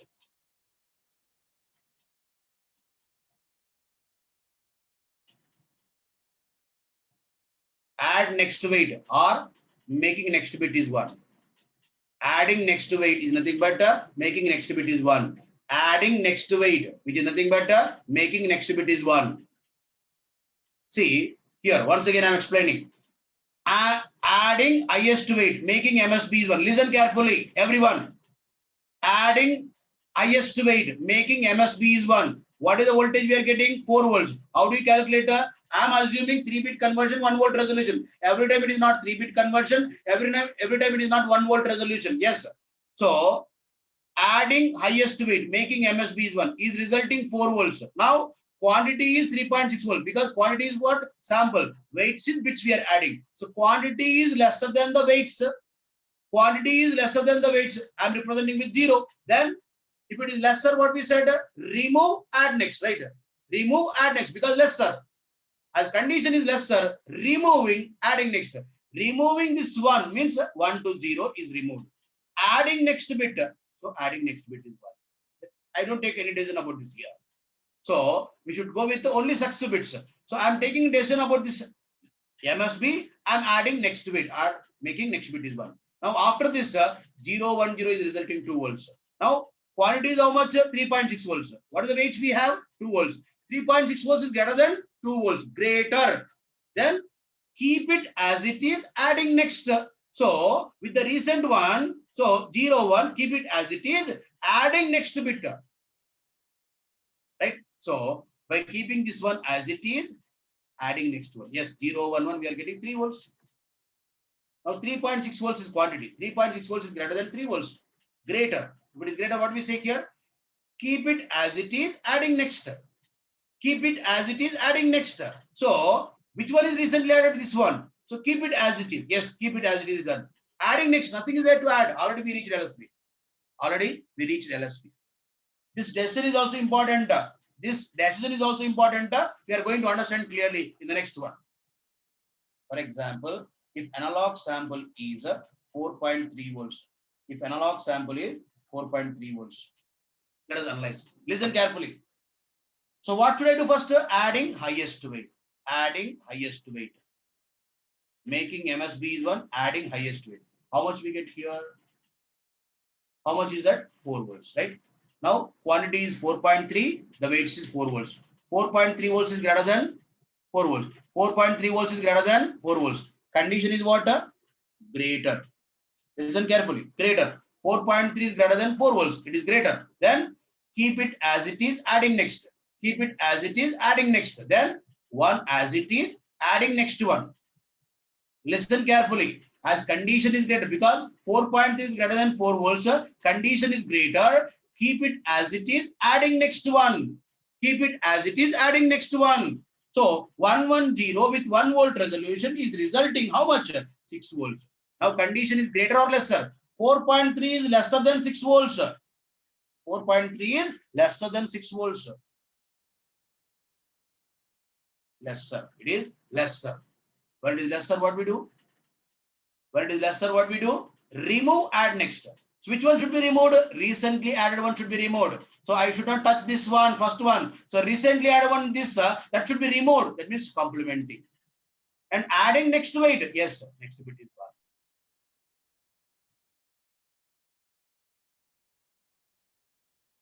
Right? This one, we don't touch. This one should be removed because recently added one should be removed. Adding next to it. That's what I'm doing. Because condition is lesser. Remove recently added one. Add next one. Yes. Now 101. How much is that? How much is that? 5 volts. It is a 5 volts. It is a 5 volts. Condition is greater or lesser? 4.3 is lesser than 5 volts. Then lesser. As it is lesser, what should I do? Remove recently added one, add next. First, let me do that. Remove recently added one. Which one is added recently? This one should be removed. Yes, removed. Add next one. Nothing is there to add, right? Right? See, we have removed recently added one. Add next one. Nothing is there to add. Already we have reached LSB. Already we have reached LSB. Once again, after adding LSB, as the condition is observed lesser, remove recently added one. Add next one. Nothing is there to add. Nothing is there to add. Am I right? Am I right? Yes. Yes, Bhavani. Yes. Generally, we use successive approximation only, Ganeshwari. Internal circuitry is this, not a specific functionality. What is it here? So this is one type of A2D which can be used in general, regularly, or most of the application we are using this only. Why? We understand. Hold on. Now, let me take one more example. If it is a 5.2 volts. Now, let me take that 5.2 volts. Let us analyze similarly. 5.2 volts. Everyone should try. Try on your own. Try on your own. Try on your own.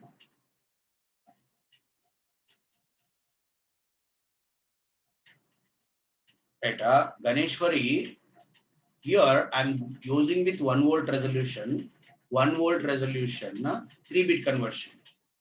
That is the reason with this 100, decimal equivalent is 4, 1 volt resolution. To understand the concept, I'm going with 3-bit conversion, 1 volt resolution. That is the reason. First, it is becoming 4 volts. Ganeshwari.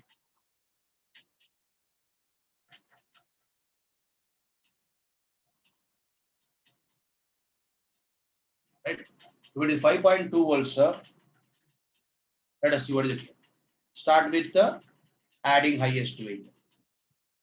With 100, what we are getting here? 4 volts. Now condition is greater or lesser? 5.2 volts is greater. Greater than 4 volts. Greater means what should I do? Keep it as it is, adding next one. Simple thing. Keep it as it is, adding next one. Keeping recently added one as it is, adding next one. Yes, 110. How much we are getting with 110? 6 volts. Now it is greater or lesser? Now it is greater or lesser? Lesser. Why? 5.2 is lesser than 6 volts. Then what should I do? Remove recently added one. Don't touch this highest one. Remove recently added one. Yes, removing. So removing means this one is complemented, becoming 0. Add next to it. Adding next to it is 1. Right? Removing recently added one. Adding next one. Yes, done. Don't touch this highest one. Already we have taken a decision about this highest weight or highest weight. So keep it as recently added one should be removed because condition is lesser. Remove recently added one. adding next one. Yes. So 101 is resulting how much? 5 volts. Condition is greater or lesser?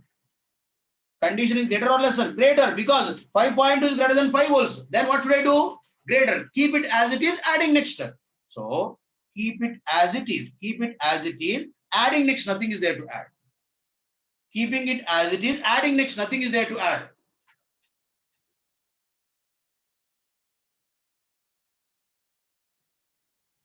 Nothing is there to add.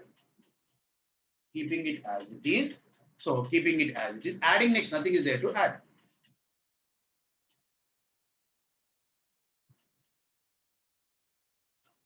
If it is a 6.4 volts, please analyze this quickly. If analog sample is 6.4 volts, analyze this correctly.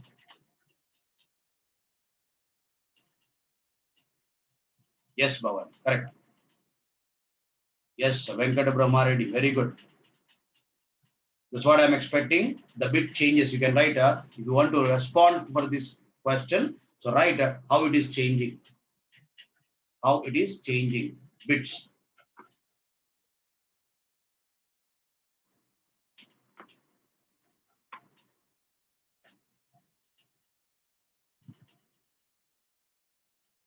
Venkat Brahmareddy. Again, last one you need to specify. You are doing a mistake. Please check it. You did a mistake here.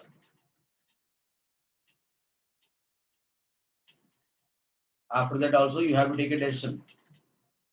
Last step is remaining.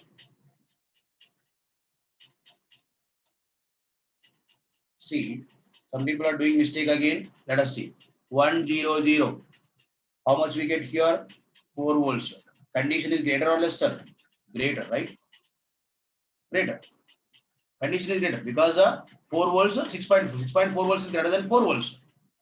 Then greater. If it is greater, what should I do? Keep it as it is, adding next bit. Then 110 is how much? 6 volts. 110 is how much? 6 volts. Still condition is what? Greater. Still condition is greater. Then what should I do? Keeping it as it is, adding next one. Yes, 111. 111. How much is that? 7 volts.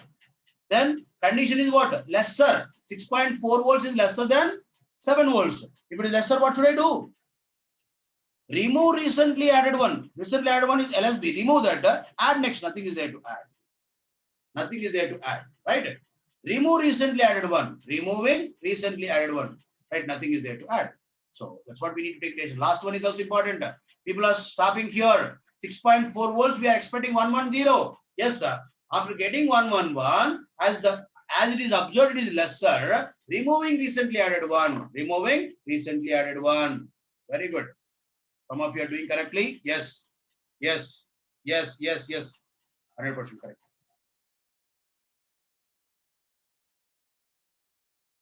Yes.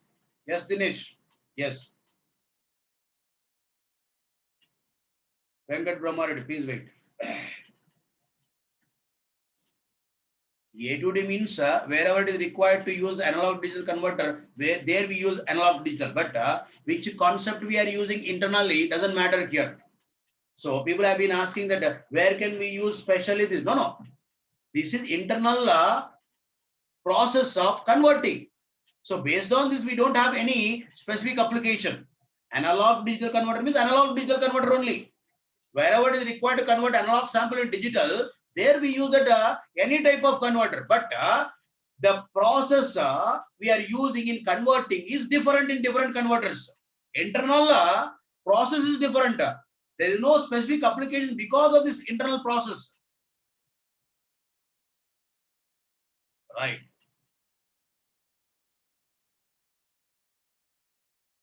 Yes. Right. Right. Right. Okay. So the circuit for this is the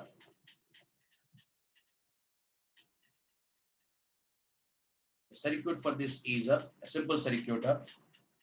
We are using a register. Register contents are getting modified, right? That register we name it as a successive approximation register. Every time when modifications is done, we are calculating analog equivalent of the digital bits, right? successive approximation register, successive approximation register. Then what we have here, every time after changes are there in the bits, we are calculating what is the analog equivalent that we are calculating by substituting what is here decimal equivalent into resolution. We are calculating manually, but system needs a digital to analog converter. Then the produced analog output voltage, what we are doing, comparing with the sample, right? So voltage we are getting, comparing with sample, voltage we are getting, comparing with sample. At every iteration, what we are doing, calculating analog equivalent of digital and comparing with what? Sample voltage, comparing with the sample voltage. Comparing with the sample voltage VA. Then depending on that, you are changing bits, but we are using a right, a control block, which is changing bits, successive bits, the changing successive bits. So there is a block which is changing successive bits of this register. You are changing manually, but system needs an automated one. This is what we are using. This is a successive approximation type A to D, in which if you are observing 3-bit conversion, 1, 2, 3, 3 iterations, 3-bit conversion. If it is 4-bit conversion, 1 more iteration. If it is n-bit conversion, n iterations. Now, the conversion time is how much now? Each iteration, if I consider 1 clock cycle, right, approximation time is how much? N iterations, n clock cycles. Conversion time is how much? N clock cycle. So, best thing is we can understand from this. What is it here? 1 clock cycle, 2nd clock cycle, 3rd clock cycle. For 3-bit conversion, 3 clock cycles. If we have 4-bit conversion, we need to have 1 more clock cycle. That is 4-bit conversion, 4 clock cycle, n-bit conversion, n clock cycle. So simple circuit, whatever we have done till now, that will be done by this circuit. And the conversion time is how much? N clock cycles for n-bit conversion. And if you are observing, it is faster than all other converters except the flash type. Even though we are going to study dual slope, which is slowest among all. Even though we are going to study dual slope, that is slowest among all, and this is faster than all other except flash type. And complexity is also moderate. Speed is moderate, complexity is moderate. Most commonly used A to D is a successive approximation type A to D. So here, if you are observing, time is a moderate.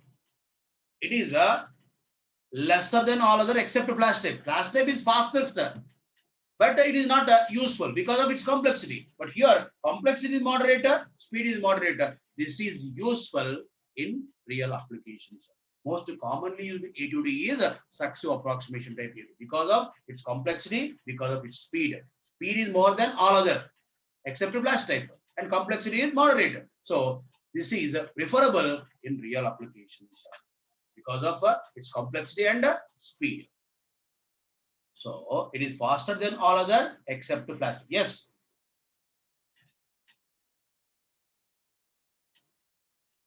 That's what I've been talking. I think Ashutosh. Yes.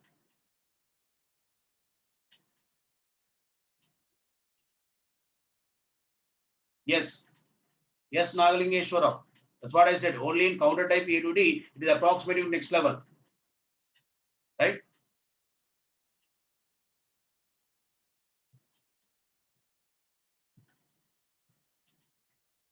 Yes. Everyone is understanding correctly. Yes. So this is what we need to understand. By changing successive bits, it is approximating analog sample into digital output. By changing successive bits, it is approximating analog sample into digital output. Let us take a small break for 15 minutes from now. We'll resume in 15 minutes. Don't be late. Right? I will be back in 15 minutes. 15 minutes.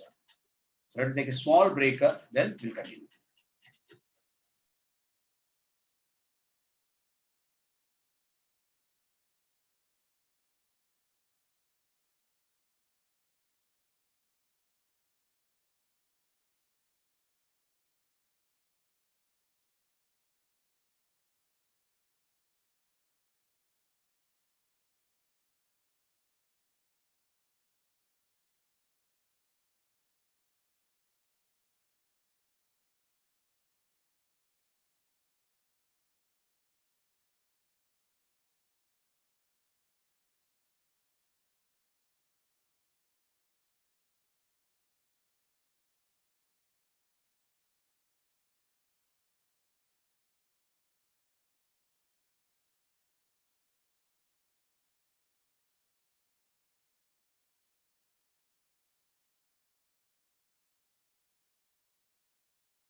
welcome back.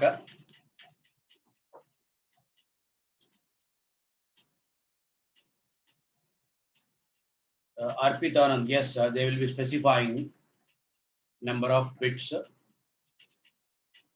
So it is 3-bit conversion or 4-bit conversion or 5-bit conversion. They will be specifying. With that, we need to analyze. We need to analyze.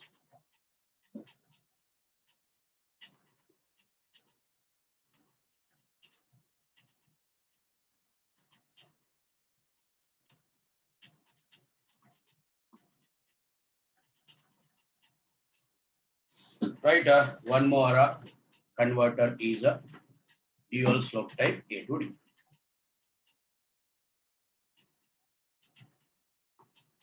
Whatever we have done, successive bits we have changed, right? The same thing will be done by control block. Shivalila.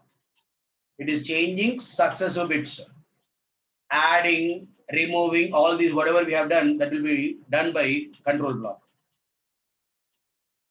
Shivalila.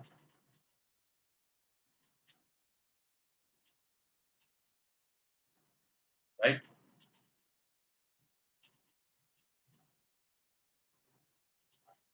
Now, next one is a dual slope type A to D. Another name for is a integrated type A to D.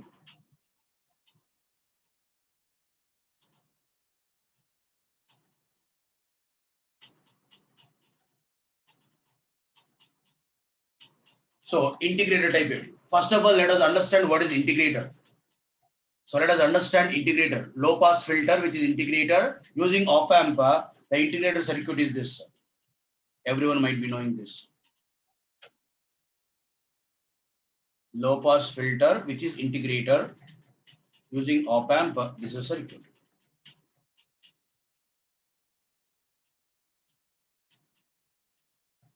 I hope. Ideal low pass filter. This is a ideal low pass filter. Let us see what is that exactly. Here it is 0 volts. Ideally here also it is 0 volts. Virtual short. Then what is the current in the resistor? Vi minus 0 divided by R. Vi by R.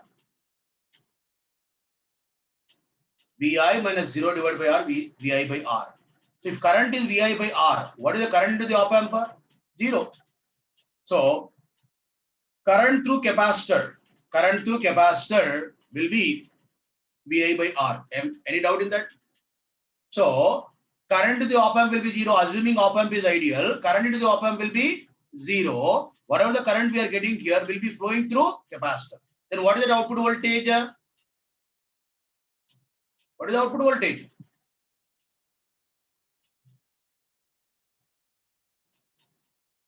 Or what is the voltage across capacitor? Vc is equals to 1 by C integral IC dt. Am I right? 1 by C. What is that integral IC? IC is what? Vi by R.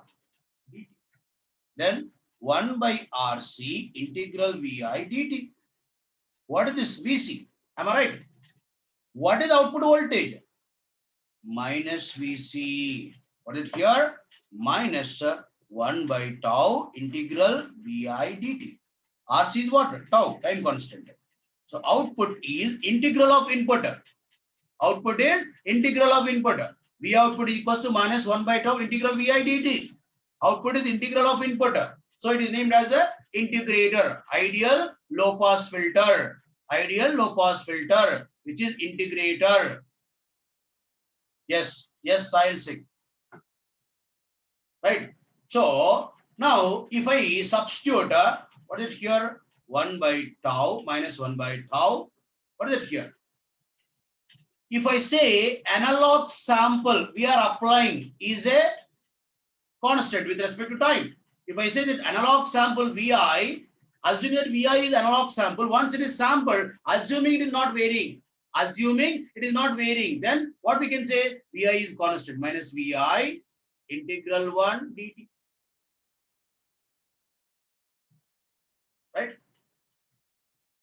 Right. So minus Vi by tau, integral 1 is what? T, limits 0 to T1. Let me say 0 to T1. What is T1? Time elapsed from the point sample is applied, or Vi is applied at 0 time. If T1 time, if I say, what is the voltage? So minus Vi by tau into T1 is the output voltage.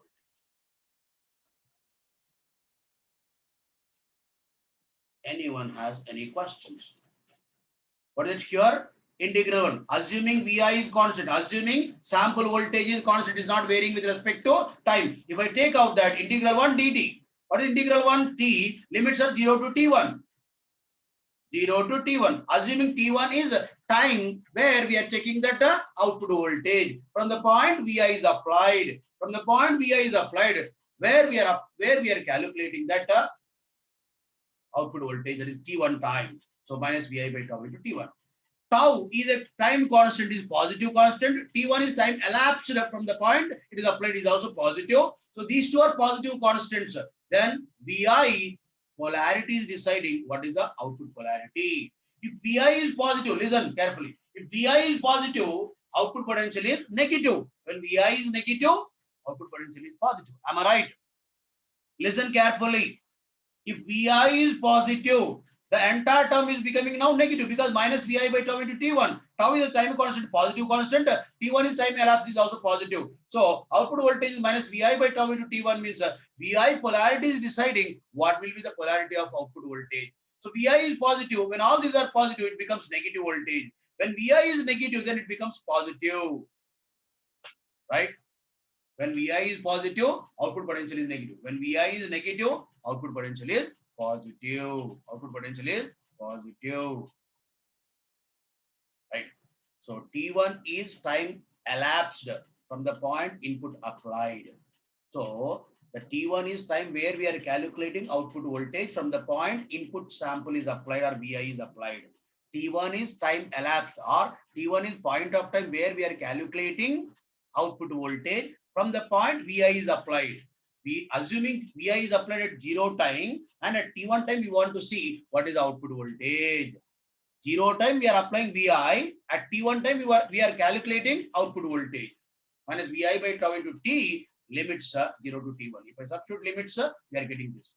Now, if these two are positive constant, T1 is time elapsed from the point Vi is applied, and tau is time constant.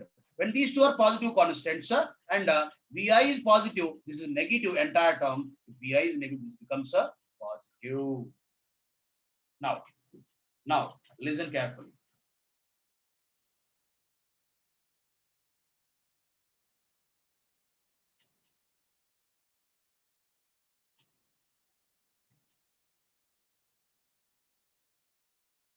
One more important thing we need to understand from this.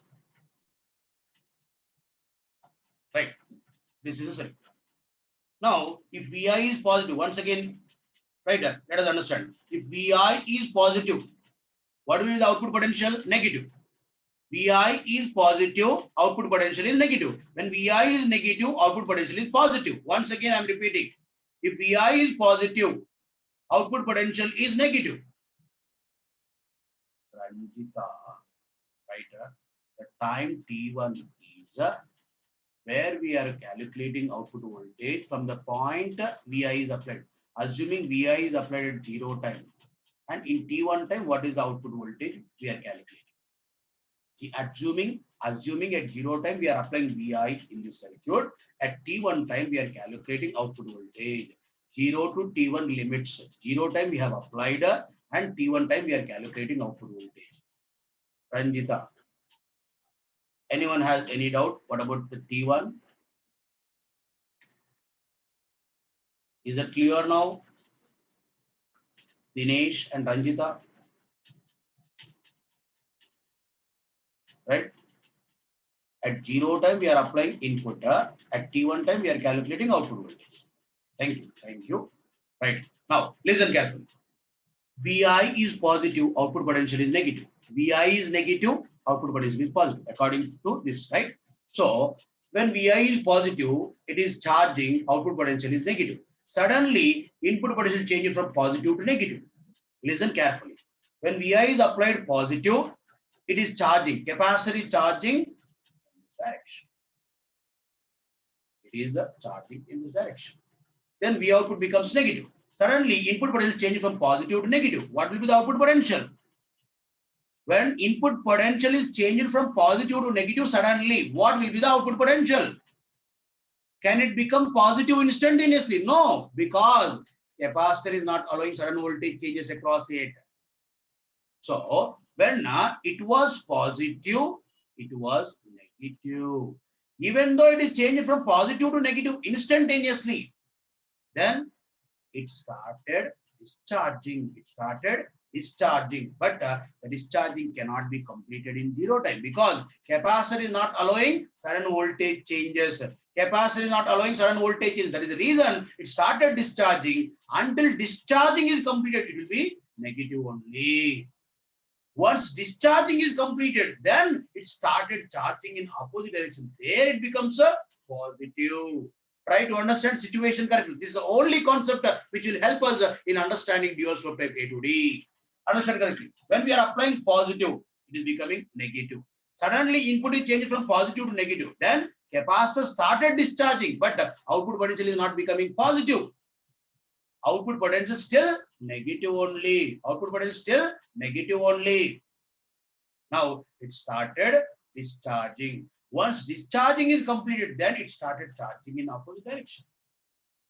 But in the discharging duration also it is a negative only. Once discharging is completed, then it started charging in opposite direction. Because when it is changed positive potential, negative potential, current direction is changing. When current direction is changing, initially it helps in discharging the capacitor. Then after discharging is completed, it can start charging in opposite direction. Once it is started charging in opposite direction, there it becomes a positive. While charging negative, while discharging negative. Once it started charging in opposite direction, there it becomes a positive. Scenario once again. What is here? While charging, output is negative. While discharging, output is negative. While started charging in opposite direction, there it becomes positive. That means while charging, discharging, in both the conditions, it is a negative only. Output potential is negative only. If it is started charging in opposite direction due to opposite current, why we are getting opposite current? Input potential changed from positive to negative, then current direction is changed. When current direction is changed, potential polarity or voltage polarity across the capacitor cannot be changed instantaneously, right? So while charging negative, while discharging also negative only. While charging negative, while discharging also negative only. While discharging also negative only. Now we are getting to the original circuit which we are using in dual slope type A to B. Anjaneyulu, what happened? Please wait.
This is a circuit for dual slope type A to D. Your wish, Neeli Teja, not a problem. Your wish.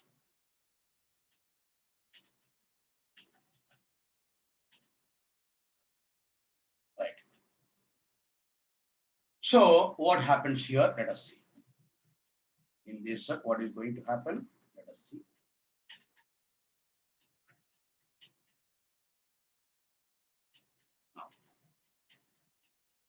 Now, initially, system is in reset condition because whenever we are applying new sample, everything will be resetting.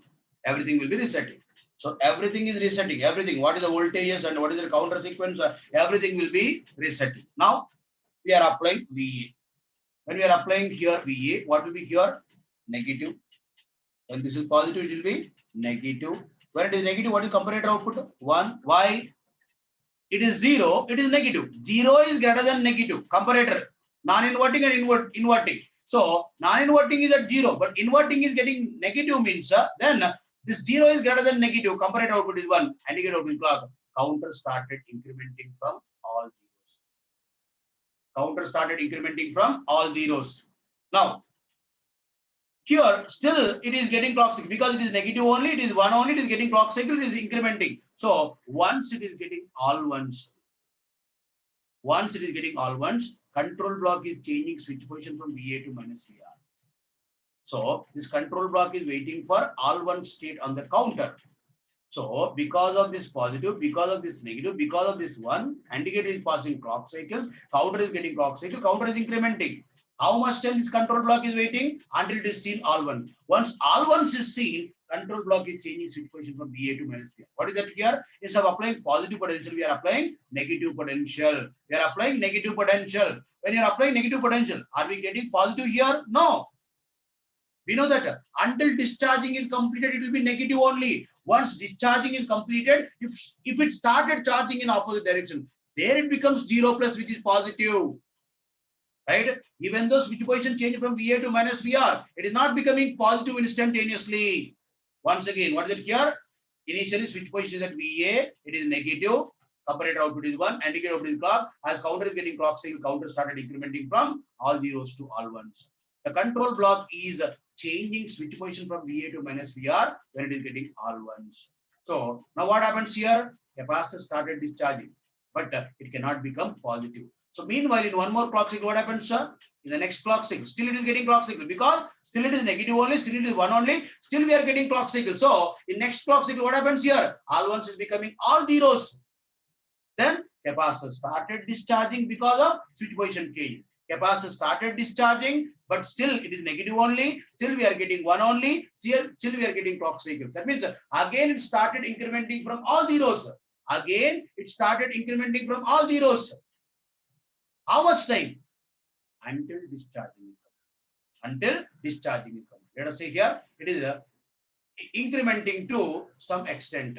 After some more clock cycle, what is happening here? It is discharging is completed, it becomes positive. Once it is becoming positive, it is 0, right? It is not getting clock cycle, it stops incrementing. But before stopping incrementing, it is incremented for some number of clock cycles. What is it here? Understand correctly. What is it here? It is becoming positive, it is becoming 0, it is 0, counter stops incrementing because discharging is completed. When discharging is completed, it is started charging in opposite direction. Then it becomes a positive voltage. Once it is becoming positive voltage means this inverting terminal voltage is greater than 0. Obviously, here it results in 0, logic 0. Here it is 0. It is not getting clock cycle. Counter stops incrementing. So before stopping incrementing from all zeros, let me say it is incremented for n clock cycles. Let me say that it is incremented for n clock cycles. Before stopping incrementing, let me say that it is incrementing for n clock cycles. What is that n? It is not number of bits we are using. It is unknown number of clock cycles. Capital N is unknown number of clock cycles. And one more thing, what is that here? Initially, it was how many clock cycles? 2 power n clock cycles. 2 power n clock cycles. Understand correctly? All zeros to all zeros. Let me assume that all ones to all zeros also in this. What is it here? 2 power n clock cycle. What is it here? Right? It is a capital N clock cycles. Let me see that. From all zeros, it is incremented for unknown number of clock cycles. For unknown number of clock cycles. Let me include all ones to all zeros also in this. It is becoming now all zeros to power n. All zeros to all one to power n minus 1 clock cycles. Now here all zeros to all zeros if I consider, and from there again it is incremented for n clock cycle. After that it stopped incrementing. After that it stopped incrementing. Try to understand correctly. What is it here? After incrementing capital N number of clock cycle, it stopped incrementing. It stopped incrementing. Try to understand correctly. Right. So all zeros to power n clock cycle. What is this we consider? Charging time. Charging time. What is this from all zeros to some extent? It is again incremented. So this time is what? Discharging time.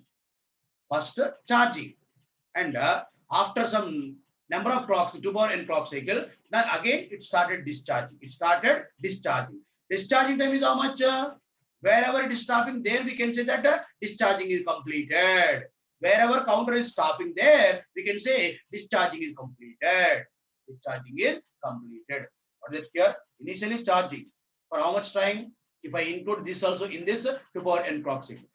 After the discharging, how much time? N clock cycle. So with VA minus VR. VA it is charging, minus VR it is discharging. It is discharge.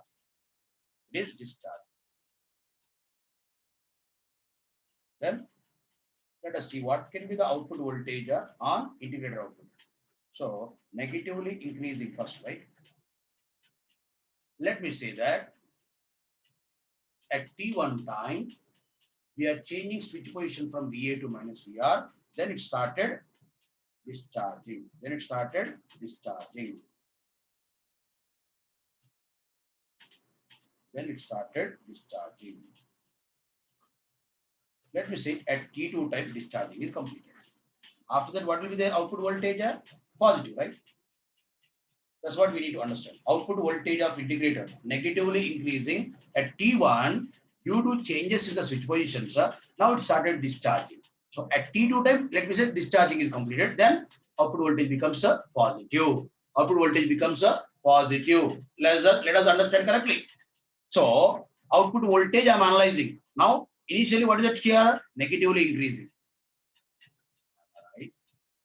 Here it is charging, it becomes negatively increasing.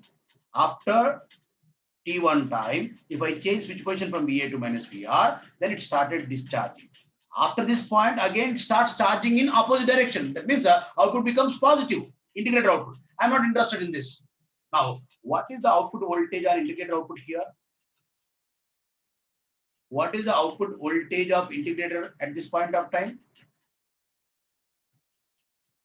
Minus VA by tau into T1, right? Minus VA by tau into T1. Right. Minus VA by tau into T1. I'm asking about voltage, which we have already calculated, right? How it can be minus VI by tau into T1. Minus VI by tau into T1. In place of VI, now we have VA. Minus VA by tau into T1. Now, what will be the integrator output potential in this duration? Instead of VI, now it is minus VR. VR by tau into T.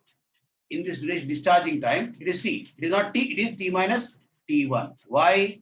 It is not started at 0 time. It is started at T1 time, time shifting.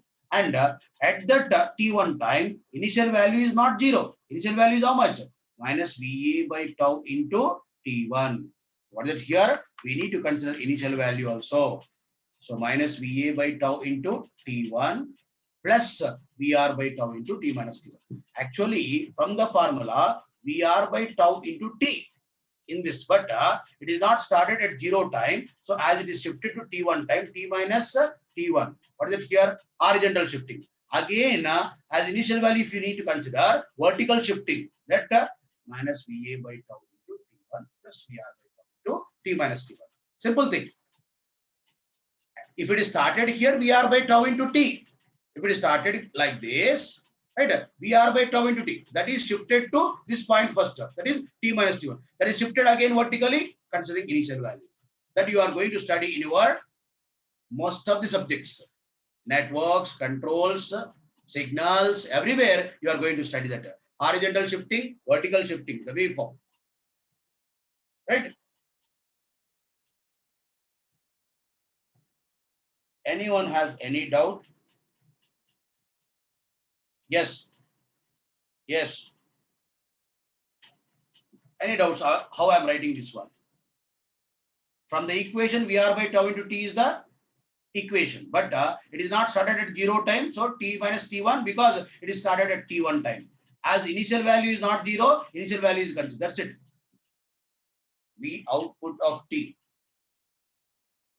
in the discharging time. In the discharging time, it is this. Anyone has any doubt? Otherwise, we can go with the.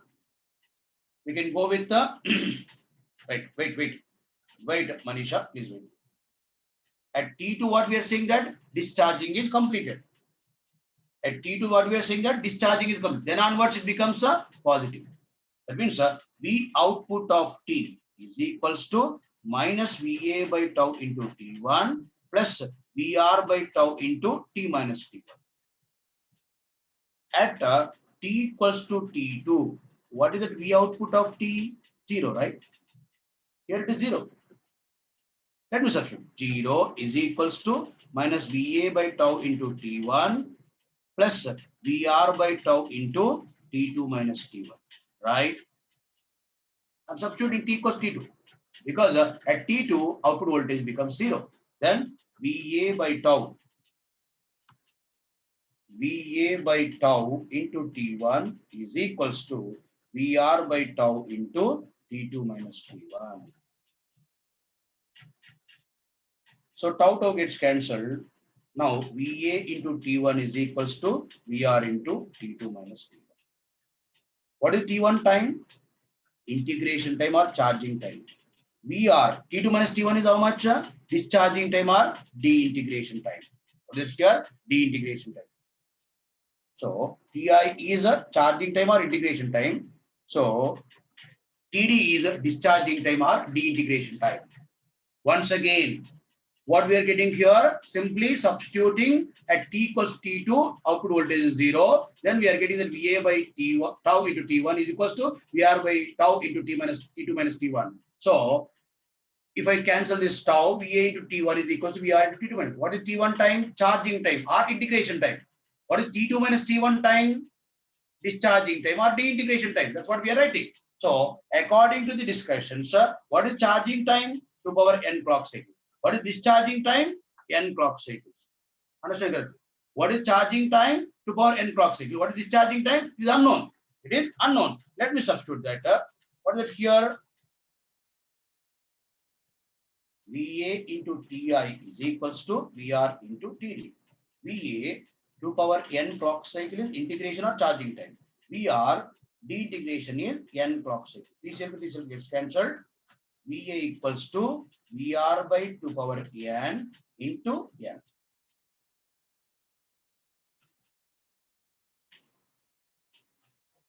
What is VR by 2 power n? A step size. So VA equals to capital N number of steps. What we are measuring here, VA equals to VR by 2 power n into n. What is n? Number of clock cycle for de-integration. VA is measured in terms of n number of steps. VR by 2 power n is a step, right? So step n number of steps. What is n? Number of clock cycle for discharging or de-integration. Where do we have that? For example, if I use a 4-bit 0, 0, 0, if it is n is equals to 4, n equals to 4, then what we see here, it is counting for 4 clock cycles 0, 0, 1, 0, 0, 1, 0, 0, 0, 1, 1, 0, 1, 0, 0. Yes, on count sequence, if you are observing, which is stopped here 0, 1, 0, 0. It is taking capital N equals to 4 means, so n number of steps. So discharging time is decided by count sequence on the counter. When it stopped incrementing, in this counter we have a count sequence.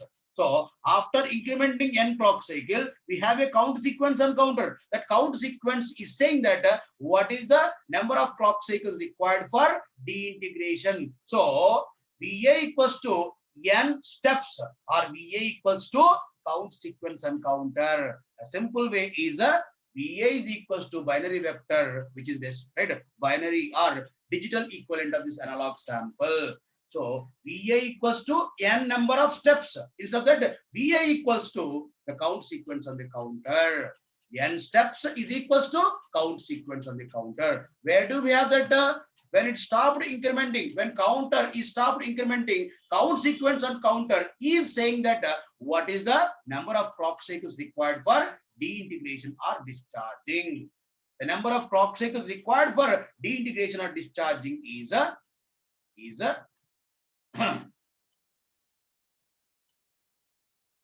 yes, yes, Arpitananda, check it correctly. What we have in this minus Vi by tau into T1. In place of Vi, if I use minus VR, minus plus, right? Arpitananda, in the equation, if I substitute minus VR, it becomes a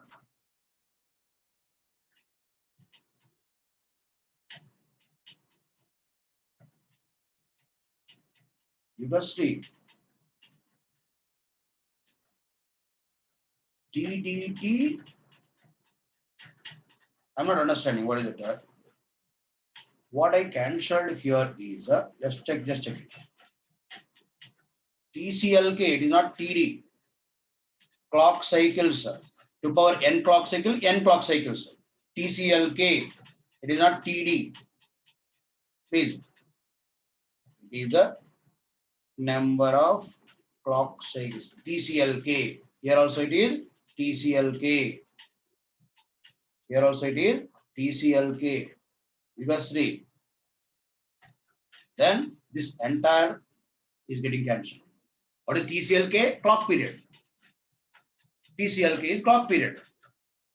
Right? That is cancelled. Yugastri. Right. Yes. 100%. Right? So finally, what is it here?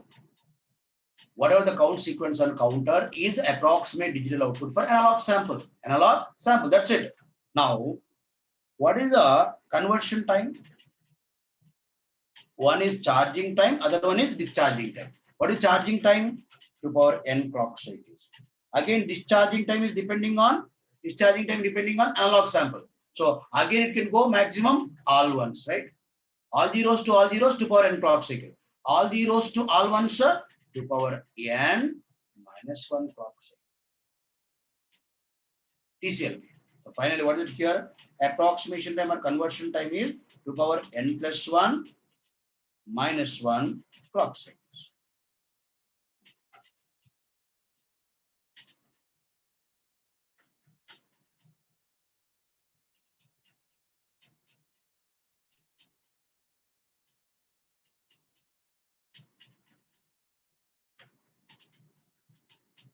To power n plus 1 minus 1 clock cycle. Because to power n clock cycle, to power n minus 1 clock cycle. So to power n plus to power n is a to power n plus 1 minus 1 clock cycle. That is a conversion time or approximation time for one sample. If you are observing this, it is the slowest one, right? To power n minus 1 clock cycles, and it is very less time in flash time. N clock cycles in small n number of clock cycles in successive approximation time A to D. Here it is to power n plus 1 minus 1 clock cycles for n bit conversion. So dual slope type A to D is the slowest one. Right?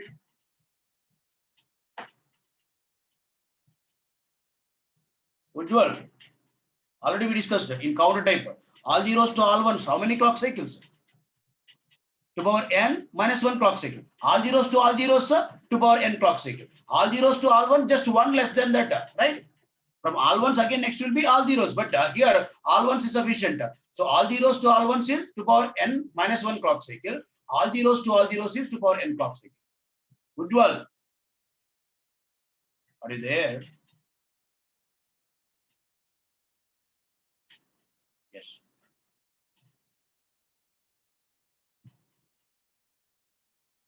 Right.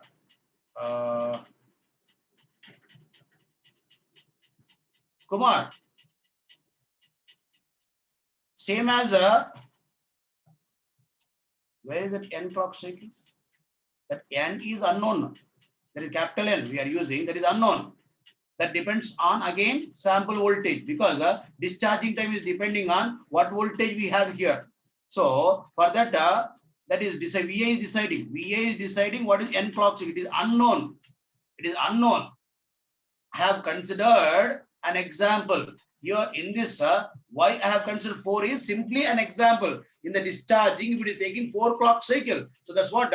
How we can find this 4? Where do we have count sequence and counter? When it stopped incrementing, count sequence and counter is deciding what is the number of clock cycles required for discharging.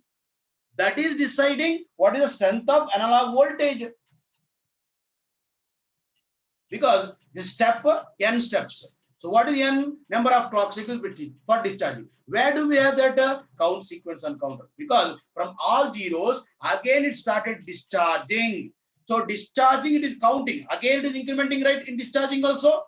So that increments how much time? That depends on clock cycles required for discharging. Right? Yes, Dinesh. Yes, you are 100%. Kumar, check it correctly.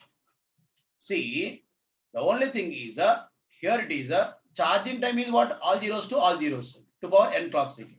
What is it here? Discharging time, it is again fixed. It is not fixed. It is depending on analog sample. Again, it can go maximum is all ones. That is the reason all zeros to all ones is to power n minus 1 clock cycle. So as we discussed earlier in counter type A to D, similarly here also. So discharging time or conversion time is not depending on, sorry, it is not fixed. It is depending on analog sample voltage. Once again, discharging time or conversion time or approximation time is depending on analog sample voltage. So that can be maximum from all zeros to all ones. All zeros to all ones. So it is 2 power n minus 1 clock cycles. 2 power n clock cycles for charging. For charging. Yes, worst condition, Kumar. Yes, you are right. That n is Bharat. That n is right. That n is depending on analog sample voltage. Right. So that capital N is depending on.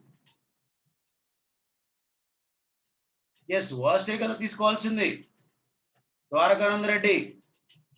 When it is not fixed, it is depending on analog sample voltage. Which one should be considered as a conversion time? Worst case only. That's what we have done in counter type also. Don't forget that. Here, it is not always 7 clock cycles.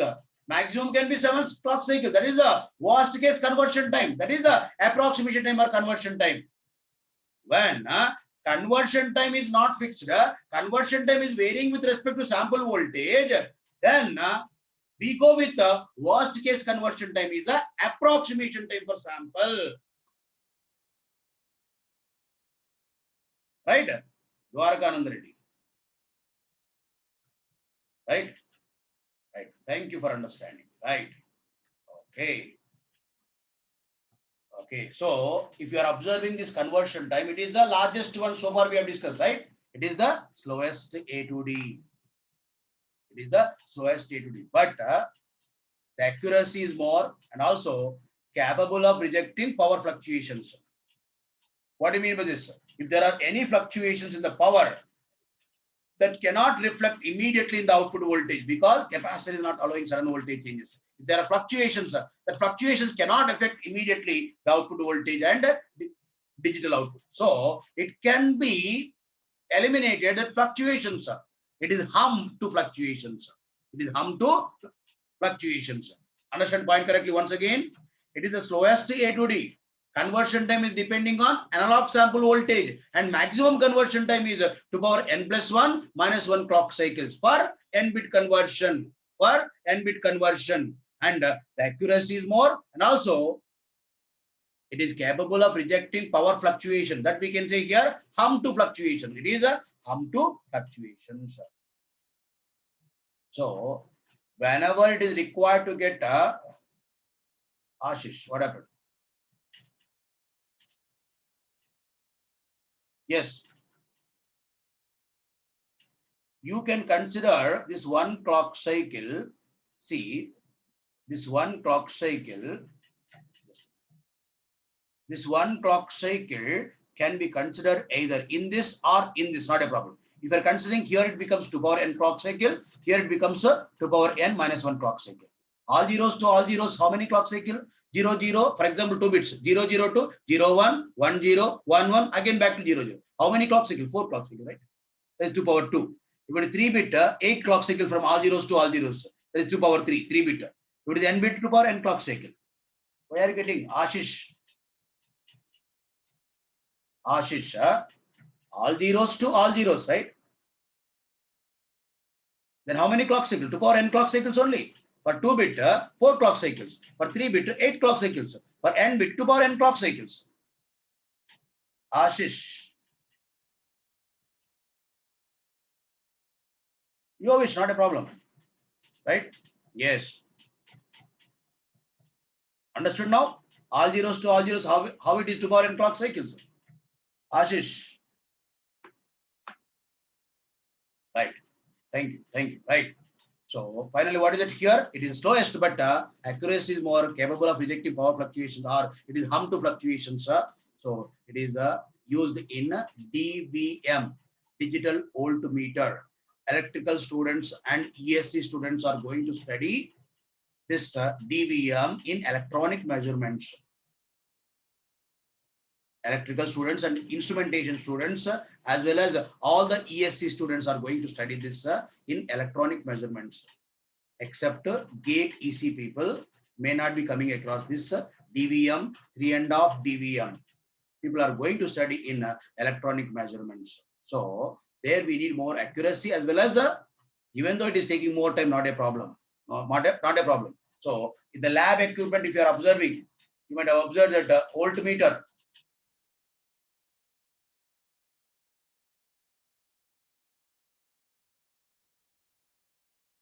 Yes, Shilpa, that's what I've done.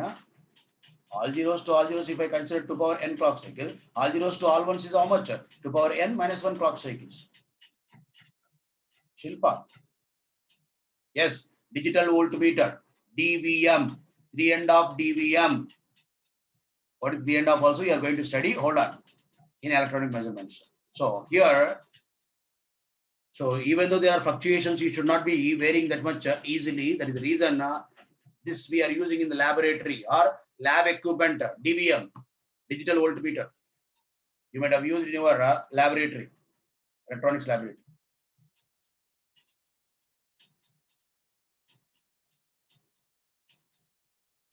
I am not considering from all zeros. Next, if we are going to 0, 0, 0, 1, 1 clock cycle. If we are going to 1, 1, 1, 1, please take time by taking 2 bits. Shilpa, if you are getting such doubt, please go with 2 bits. What is happening, you can understand.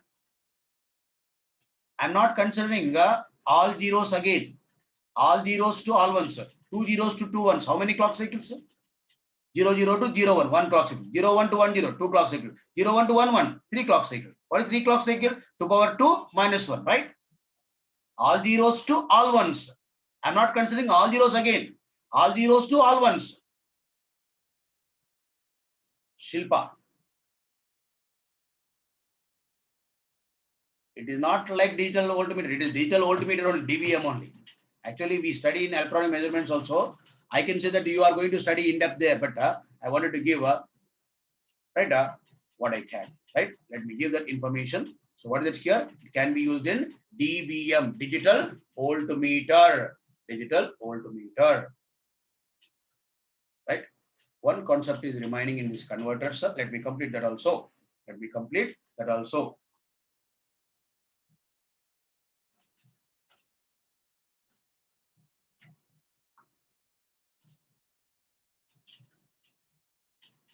We have been saying that, right? What is it here? Analog to digital converter is accepting sample by sample. Analog to digital converter is accepting sample by sample. Yes, correct. Sahil Singh. Yes, correct.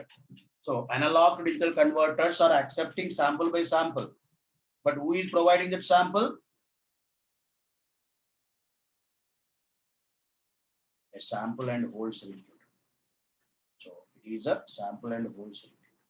For this, what is it here? X of t, analog signal we are applying. Then it is providing sample by sample that will be converted to digital. That will be converted to digital.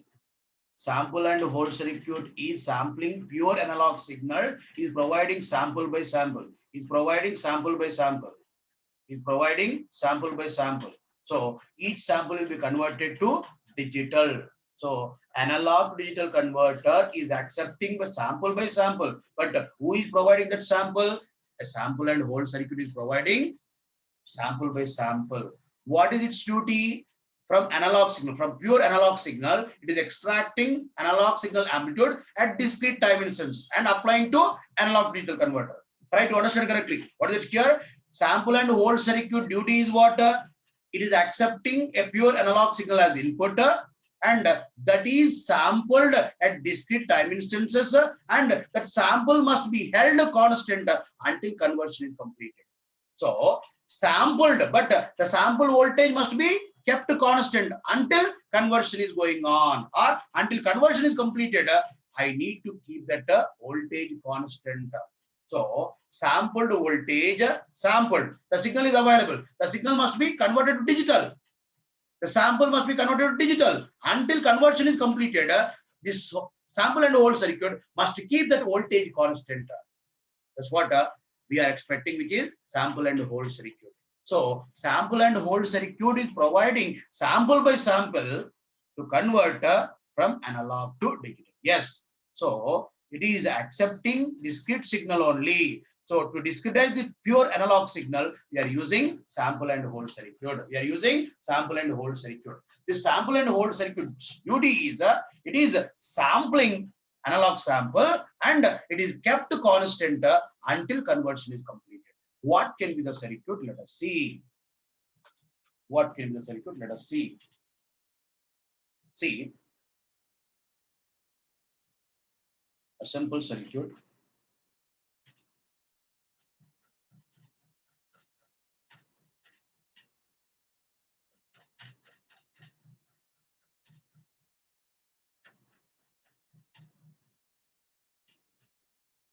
Have you understood? Have you seen the circuit?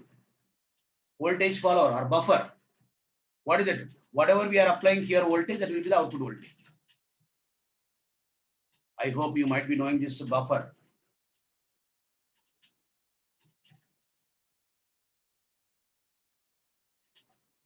What is the output voltage for negative feedback? 1 plus RF divided by R1 into VI. If RF is 0, what is it? 1 plus 0 into VI. Output voltage is input voltage, whatever we are applying here. Non-inverting amplifier. Here we are applying input at a non-inverting input terminal and feedback resistance is 0. When you are making this term is 0, 1 plus 0 into VI. What is it here? Output voltage is input voltage. Output voltage is input voltage. This is called buffer, voltage follower, different names. Different names. Voltage follower or buffer is what we are using. Whatever we are applying, that will be the output voltage. Now, here I use a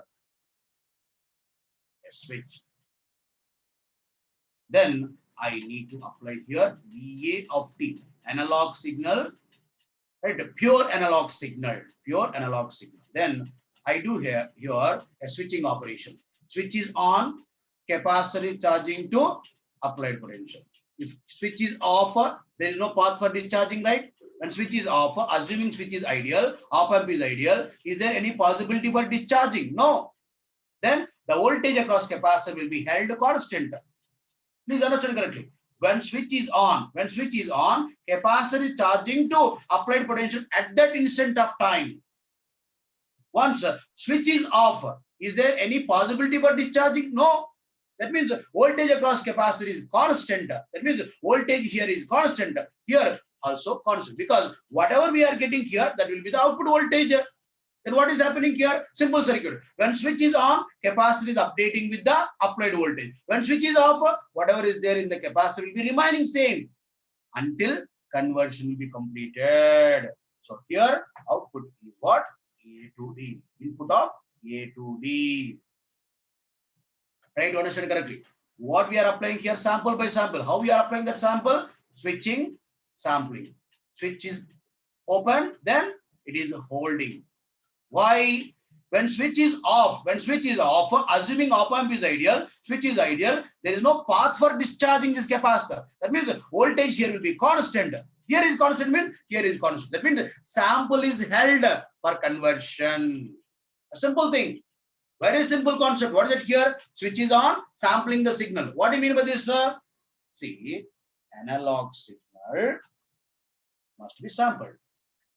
At particular time instance, when switch is on, let me say here, the capacitor is charging. Once charging is completed, when switch is off, what we are saying here? It is held constant. It is held constant. Once again, when switch is on, again capacitor is updated with the applied voltage. Again, it is switch is off, it is holding. Similarly, once again, when switch is on, so capacitor is updating with the applied input potential. At that instant of time, whatever is there, there is again hold. It is called sample, hold, sample, hold, sample, hold, right? Different samplings you might be studying in signals, but you don't need all this stuff here. Simple thing is when switch is on, it is updated. Capacitor is updated, right? It is sampling. When switch is off, no possibility for discharging. Whatever the charge in the capacitor is remaining same, the voltage across capacitor is remaining same. That means a sample voltage remaining constant. Why we want to keep that constant? Conversion should be done. Until conversion is done, it should not be varying. Sample voltage should not be varying. Simple circuit. Sampling and holding, sampling and holding. Frequently sampling, holding, sampling, holding. That means it is providing samples until conversion is done, holding. Again sampling, again holding. Again sampling, holding. Sampling to get what is that analog amplitude at that instant of time. Sampling, getting amplitude of the analog signal at that instant of time. Holding for conversion. Holding for conversion. I hope you are understanding. Now, when switch is on, we are getting signal amplitude across the capacitor. That cannot be in zero time. So ideally zero resistance in this switch, but practically there is a resistance, right? So capacitor is updating with some voltage in non-zero time. So what we say here, signal is across the capacitor in non-zero time. So signal is acquired across the capacitor, or signal amplitude at that instant of time is acquired across the capacitor. For that it is taking time, that is called acquisition time.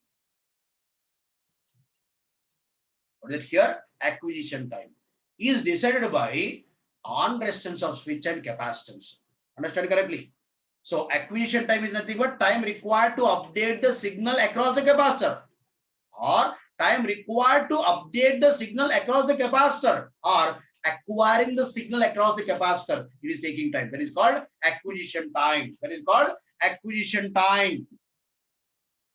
So when switch is on, signal is updated across the capacitor. For updating signal across the capacitor, or to update the amplitude of the signal across the capacitor, it is taking time. The time is called acquisition time, which is nothing but acquiring the signal across the capacitor. Acquiring the signal across the capacitor. The time required for this is called acquisition time. Time required to acquire the signal across the capacitor is called acquisition time. Yes, acquisition is done. Now, when switch is off. When switch is off, what we are expecting? Voltage across capacitor is constant, right? Voltage across capacitor is constant. Why? We are assuming switch is ideal, op-amp is ideal. In practical, what you are expecting? There is a biasing current of op-amp. There is a leakage current in switch. Because of this, there is a leakage current from the capacitor. Are you understanding? See, ideally op-amp is drawing zero current. Ideally switch is drawing zero current, but switch is reverse biased, then reverse saturation current. and op amp is non-ideal. That is called biasing current. So these two are discharging the capacitor. While switch is off, we are expecting voltage across capacitor is constant. That means sample is also constant. You are expecting that. But practically it is not possible. Practically, op amp is drawing some biasing current and switch is drawing some reverse saturation current. These two are reason for discharge from the capacitor voltage.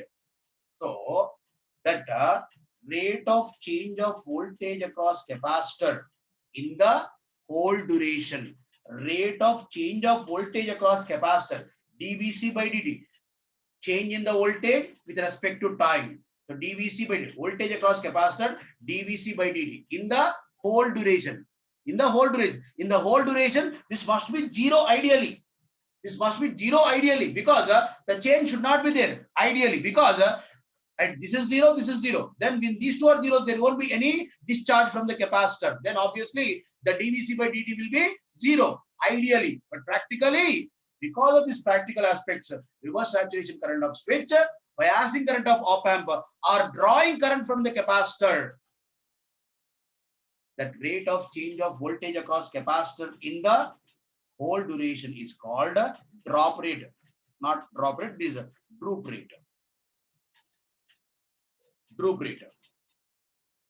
It is called droop rate, dVc by dt. So what is it here? The rate of change of voltage across capacitor in the whole duration is called droop rate. Try to understand correctly. What is here? Time required to acquire the signal is called acquisition time. The rate of change of voltage across capacitor in the whole time is, or whole duration is, droop rate. Holding the signal, sampling is done. When holding, switch is off. When switch is off, we are expecting it must be constant. It must be constant, but it is not possible. That rate of change of voltage across capacitor is named as a droop rate. Is named as a droop rate. Rate of change of voltage across capacitor is called droop rate. Are you there? Right. Now, the dVc must be right as much low as possible. We need to consider, because while conversion is going on, if dVc is more or dVc by dt is more, obviously dVc is more. If dVc is more, what happens here? Sampled signal is, for example, 4.5 volts. While conversion is going on, it is coming to 2.5, for example. Then what happens here? Actual signal is 4.5, converted signal will be 2.5. While conversion is going on, change should not be that much. So what is it here? For example, sampled signal voltage is 4.5. While conversion is going on, if dVc is more, if dVc is large, what happens here? dVc by dt is large, or droop rate is large. Then what happens here? Abruptly it is changing. Then what happens, sir? So while conversion is going on, it is dropping to some voltage. Then what happens here? Instead of converting 4.5 volts as digital, it is converting 2.5 volts as a digital. Then it is a problem. So it must be at least approximate or nearby voltage should be there. That is the reason the dVc maximum allowed we are fixing. The dVc maximum allowed we are fixing. dVc must be low. Ideally it must be zero, but practically what is here? Maximum is delta by 2. Maximum we are considering delta by 2.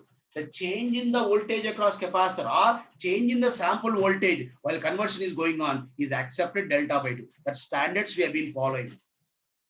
While conversion is going on, what we know that obviously there is a decrement in the voltage of the sample.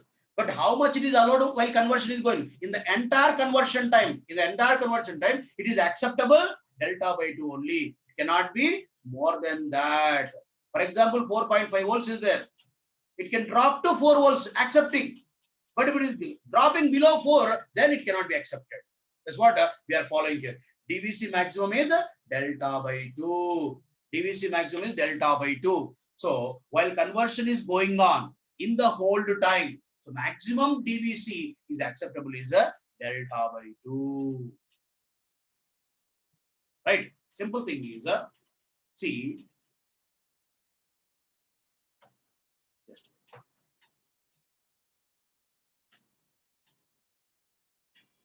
Delta is step size, Bhavani. Delta is step size. If you are having a doubt, delta is step size. So discharging voltage or discharged voltage should not be more than half of the step size. In the entire whole duration, in the entire conversion time, the discharging voltage should not be more than half the step size. That is delta is step size. Delta is step size. So what happens here? If conversion time is more, DVC is more. That is the reason DVC is more is not acceptable. If you are fixing DVC is delta by 2, with this droop rate, I can calculate what is the conversion time. For example, see, if DVC is delta by 2, DVC is delta by 2, and droop rate is given already for the sample and hold circuit, then I can calculate DT, right? If by fixing DVC delta by 2, by fixing DVC delta by 2, and droop rate is already given. So DVC is equals to delta by 2. Then delta by 2 divided by T is equals to droop rate, right? From this, what we can say, dt is equals to, what is here? Delta by 2 into droop rate. Am I right? Delta is step size, droop rate is dVc by dt. Then finally what we are getting here, dt. So this is a maximum conversion time. Conversion time allowed. If conversion time more than this, what happens here? DVC is more than delta by 2. DVC is more than delta by 2 is not accepted. What is this here? If you are calculating dt by fixing DVC delta by 2, what is DVC delta by 2? Maximum allowed change. Maximum allowed change in the conversion time is a delta by 2. That if I substitute DVC is delta by 2, I can calculate dt equals to delta divided by 2 into droop rate. What is this maximum allowed conversion time? If conversion time more than this dt, then change is more than delta by 2. If change is more than delta by 2, it is not acceptable, because sampled is one signal, converted is another signal, is not acceptable. At least nearby voltage must be there. So for that, maximum allowed change is accepted delta by 2. By substituting that, if I calculate dt, that is the maximum conversion time. What is it here? Whatever the dt we are calculating by fixing DVC delta by 2, if I calculate that, this is giving maximum conversion time allowed. Simple thing.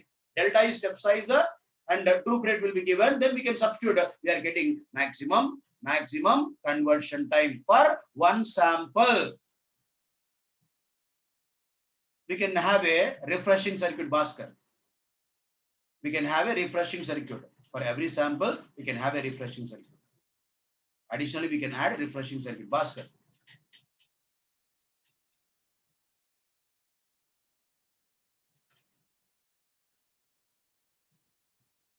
Right, Bhaskar, have you understood? We can have a separate refreshing circuit for every sample. So this is a maximum conversion time allowed. This is maximum conversion time allowed. So what is it here? When sample is sampling, or when signal is sampling, for that it is taking time, which is called sampling time or acquisition time.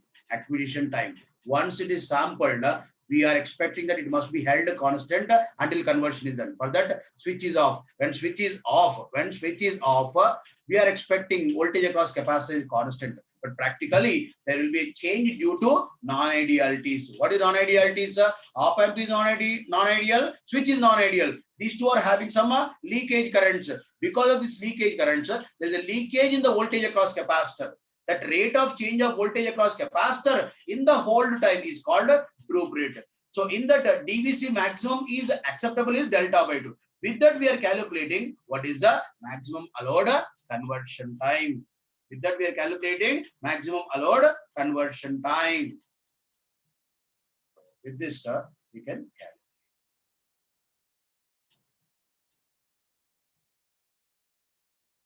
Simple question, Pranita. There was a question for a given droop rate and they have given analog range and number of bits. Analog range, number of bits is given, we can calculate delta. There was a question. Question is what? Delta, indirectly they have specified by giving analog range and number of bits. Can you calculate delta? And droop rate of sample and hold circuit will be given. Then They are asking what is the maximum allowed conversion time. Then substitute here. Delta you can calculate. Loop rate is given. Substituting that. Maximum allowed conversion time by analog digital converter. We can calculate it. This was the question given. Pranit. Akshita. Right. Are you from E or EC? Akshita, are you from E or EC?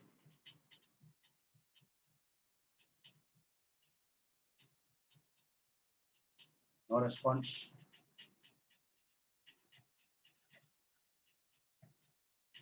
Now what happened?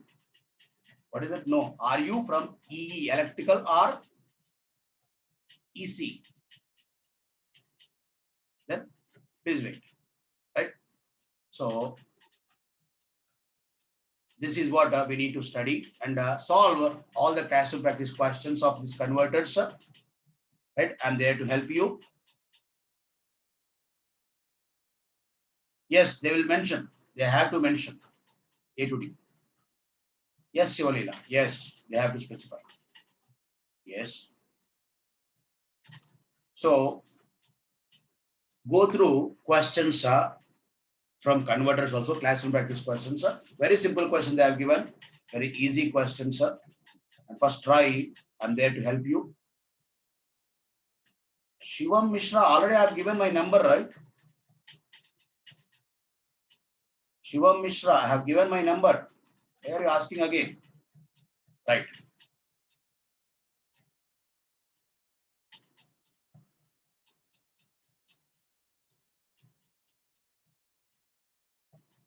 Yes, sir. Tomorrow from 7 to 10 again.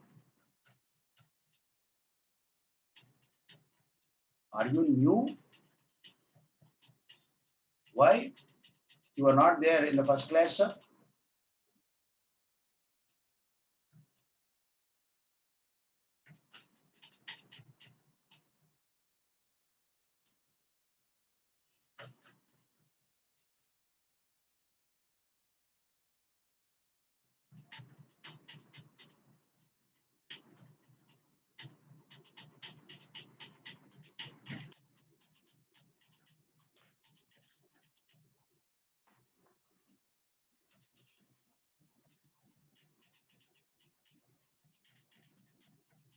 Yes. For triple E gate, syllabus is completed. For triple E gate, syllabus is completed. Shivam Mishra, take this.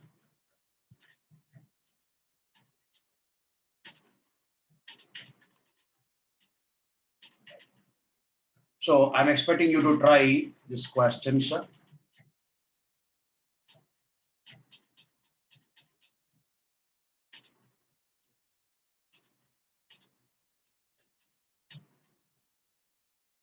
Yes, Sai Kumar. Yes. Yes, sir. You wish electrical students, if you are interested, you can attend tomorrow also. Right? If you have any doubts, sir, let me go with your doubts.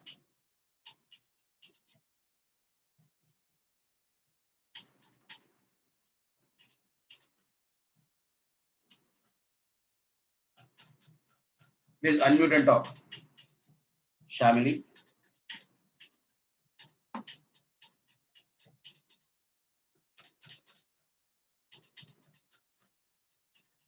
Shubham. Hello, sir. Yes, Shubham. Sir, in group rate, you were saying that it's decreasing the voltage level. Yes, because of Hello. non-IDITs.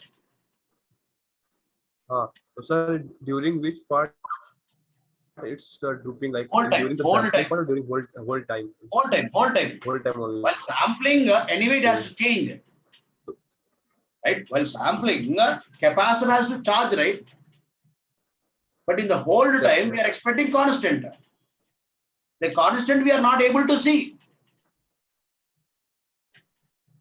So, sir, if it is drooping continuously, So how can we say that it's 4 to 4.5? It's continuously dropping now. So we have to take any. How can we take any particular value in that? Once again, please repeat it. Like Please it's repeat. dropping from 4 to 4.5 to 4 continuously. Yes. So how can we take Not the exact continuously. value? Actually, see, 4. see, see, I'm applying a sample. While conversion is going on, analog digital converter is converting. Then what happens? If you change the voltage at input side, again, the circuit is in confusion, right? While conversion is going on, Yes, sir. right? For example, counter type A2D is there. You have applied a 4.5. Still it is counting. Still it is counting. Meanwhile, what is happening? 4.5 is becoming 3.5.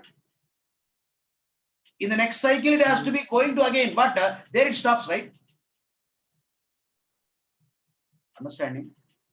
Why do we See, after start fourth stop? clock cycle, again fifth clock cycle is there in counter type A2D for Uh, 4.5 volts.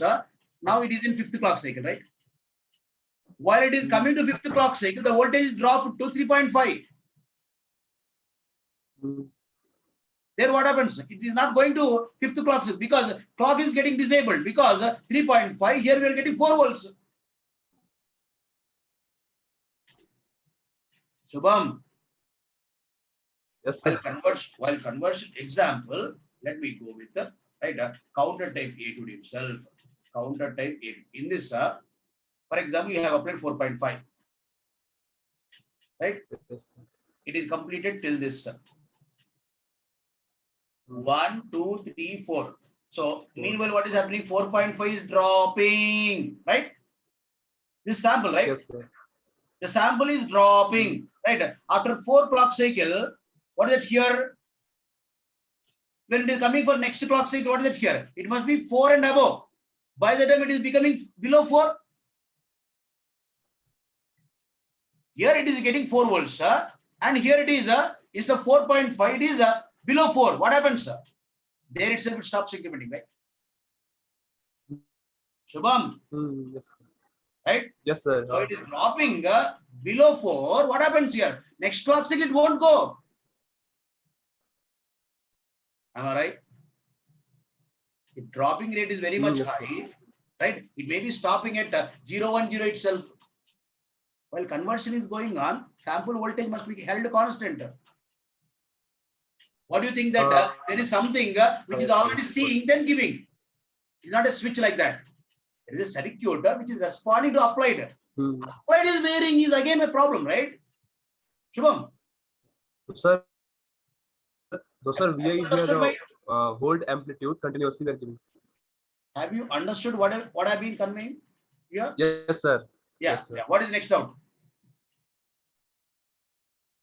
Yeah, So, let me sir, announce here one VI thing. is continuously hold amplitude. Shubham, please wait. Yeah, some people have been asking about electrical ESC. Please attend tomorrow also. Electrical ESC students, please attend tomorrow also. Electrical gate syllabus is completed. Someone is asking about ESC of electrical. Please attend tomorrow also. Electrical ESC students, please attend tomorrow also. Thank you, Kumar. Okay, right. Okay, now, yeah, Shubham, please proceed. So, sir, the VI value is the sampled value of continuous time voltage, right? Yes, continuous analog signal is sampled. Sample is applied here. So, whatever the hold sample we are giving, that is the VI here. Whatever the Sampled signal, sampled voltage we sampled, have, that is the VI now here. see sampled, the sample voltage should be held constant until conversion is completed. If I say 3.2 volts, That is the hold you must voltage. keep you must keep 3.2 volts constant until conversion is completed, right? Yes, sir. Where we have this 3.2 volts sample and whole circuit output, right? Here. Yes, sir. If it is dropping, it is dropping here also. Yes, sir. That is the point. That should not happen, right? Very good. And sir, in sample and hold graph you have plotted in the Okay, last sample, slides. right? Yes, It's a graph this one, right? like continuous discrete graph you have plotted. This one. Sir, Right. in between hold and next sample, what is the gap? The gap is for refreshing. So separate circuit we are using for refreshing. What is Discharging that? path must be there, right? Discharging path must be there, right? When new sample is applied, Yes. the capacitor must be refreshed, right? Hmm. Right? It has to be refreshed. Hmm. That too, how frequently we need to sample also is decided by signal frequency, right? That you are going to study in signals and communications, right? So all that you are going to study in depth later, Yes, sir. right? Yes, sir. Any questions? Yes, sir. In successive approximation, Yes. what is the use of control block in successive You approximation? are changing the bits, right? You are changing manually the bits, sir. Who will change there? You are changing, right? By keeping it as it is next bit. You are saying that you are doing that. But who will be there in the circuit, right? Shubham. Yes, sir. Right. That is circuit we are using. And so, what is SAR? Register it is or what? Successive approximation register. N-bit register for N-bit conversion. That's it. Right. Any more? Okay, sir. That is all. Okay. Thank you. Thank you, Thank you. sir. See you tomorrow.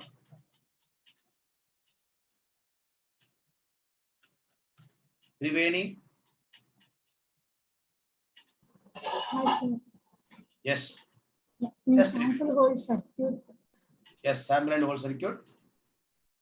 the DV is as much as low, DVC is as much as low అని చెప్పారు కదా. ఏం చెప్పారు మరొకసారి? DVC sir, DVC తక్కువ ఉండాలి. DVC ఏంటి? Change in the voltage. ఎందుకని అలాగా తక్కువ చెప్పాలి సార్? చేంజ్ ఎక్కువ అవుతే ఏమవుతుంది? మనం శాంపుల్ చేసింది ఒకటి అవుతుంది, కన్వర్షన్ ఇచ్చేది ఒకటి అవుతుంది. యాక్సెప్ట్ చేస్తావా? ఒరిజినల్ సిగ్నల్ ని కన్వర్ట్ అవ్వకుండా డివిసి కనుక ఎక్కువ ఉంటే ఏమవుతుంది? ఇక్కడ వోల్టేజ్ అంటే ఇక్కడ శాంపుల్ వోల్టేజ్ కూడా తగ్గిపోతుంది. కన్వర్టెడ్ వోల్టేజ్ ఏమవుతుంది? చాలా తక్కువ ఉంటుంది. యాక్సెప్ట్ చేస్తావా?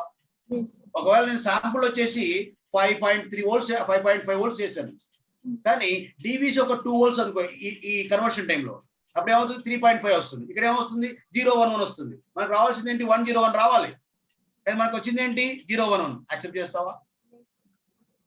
సేమ్ కదా, సేమ్ కాబట్టి దాన్ని తక్కువ చేయడానికి ట్రై చేస్తాం. మాక్సిమం తక్కువ చేయడానికి ఛాన్స్ లేకపోతే కన్వర్షన్ టైం తక్కువ ఉన్నట్టు చూసుకుంటాం కదా. కన్వర్షన్ టైం తక్కువైంది అనుకో, ఈ డివిసి అనేది డెల్టా బై 2 కంటే తక్కువ ఉంటుంది, ప్రాబ్లం లేదు. కన్వర్షన్ టైం ఎక్కువ అయితేనే ఏమవుతుంది? డివిసి ఎక్కువైపోతుంది. డివిసి ఎక్కువైతే మనకి యాక్చువల్ సిగ్నల్ కన్వర్ట్ అవ్వట్లేదు. అర్థమైందా? ఇంకేమన్నా doubt? Thank you. Yugashri. Sir, good morning, sir. Very good morning, Yugashri. Sir, is the analog or digital to analog we formulas చెప్పారు కదా sir. Tn is equals to 2 power n plus 1 minus 1 t clock అంటే formulas చెప్పారు కదా sir. అంటే ఇట్లా Tn అవి వచ్చినాయి కదా. రెజల్యూషన్ అమ్మా నువ్వు చెప్పేది. వెరిఫికేషన్ చేసిన తర్వాతకి వచ్చాయి కదా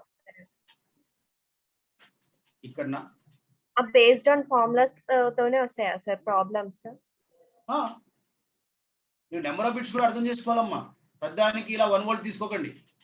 1 వోల్ట్ ఏం చెప్పాను నేను? ఈజీనెస్ కొరకు అనలాగ్ రేంజ్ వచ్చి 0 to 8 వోల్ట్ తీసుకున్నా. అలా కాకుండా 0 to 8 వోల్ట్సే ఒకవేళ 4 బిట్స్ తీసుకుంటే ఏమవుతుంది? స్టెప్ సైజ్ వచ్చేసి 0.5 అవుతుంది. కాన్సెప్ట్ కూడా అర్థం చేసుకోండి. డెల్టా కూడా క్యాలిక్యులేట్ చేసుకోవాలి. 0 to 8 వోల్ట్ 3 బిట్స్ తీసుకుంటే 1 వోల్ట్ స్టెప్ సైజ్ వచ్చింది. 0 to 8 వోల్ట్స్ 4 బిట్స్ తీసుకుంటే ఏమవుతుంది? 0.5. 0.5 అవుతుంది. అంటే అంటే తగ్గుతుంది అనమాట. తగ్గుతుంది. నెంబర్ ఆఫ్ బిట్స్ పెరిగే కొద్దీ స్టెప్ సైజ్ తగ్గడం వల్ల మనకు క్లారిటీ వస్తుంది. అందుకే మనకి హెచ్డి, అల్ట్రా హెచ్డి ఇవన్నీ వచ్చాయి కదా. ఎందుకు? నెంబర్ ఆఫ్ బిట్స్ ఎక్కువ యూజ్ చేస్తున్నాం స్టోరింగ్ కి. నెంబర్ ఆఫ్ బిట్స్ పెరిగే కొద్దీ డెల్టా తగ్గుతుంది. డెల్టా తగ్గే కొద్దీ ఎర్రర్ తగ్గుతుంది. ఒరిజినల్ సిగ్నల్ ట్రాన్స్మిట్ చేయొచ్చు. సో క్వాంటైజేషన్ లో మనకి ఎర్రర్ ఉందా? ఆ క్వాంటైజేషన్ ఎర్రర్ తగ్గాలంటే డెల్టా తగ్గాలి కదా. ఉన్నావా? సార్ అర్థమైంది. డెల్టా తగ్గాలంటే ఏం చేయాలి? నెంబర్ ఆఫ్ బిట్స్ ఇంక్రీజ్ చేయాలి. అందుకని 8 బిట్స్ 16 బిట్ ప్రాసెసర్ వచ్చేసి 8 bit 16 bit 32 bit 64 bit 128 bit కూడా వచ్చేటట్టు కదా. నెంబర్ ఆఫ్ బిట్స్ పెరిగే కొద్ది ఏమవుతుంది? నెంబర్ ఆఫ్ స్టెప్స్ పెరిగిపోయినాయి. నెంబర్ ఆఫ్ స్టెప్స్ పెరిగితే స్టెప్ సైజ్ తగ్గిపోతుంది. స్టెప్ సైజ్ తగ్గితే ఏమవుతుంది? క్వాంటైజేషన్ ఎర్రర్ కూడా తగ్గిపోతుందిగా. ఎర్రర్ తగ్గితే ఒరిజినల్ సిగ్నల్ ట్రాన్స్మిట్ అవుతుంది. ఆ ఒరిజినల్ సిగ్నల్ స్టోర్ చేస్తున్నాం. అందుకని పాత కెమెరాతో ఫోటో తీసినాయి, కొత్త కెమెరాతో ఫోటో తీసినాయి తేడా ఉన్నాయా?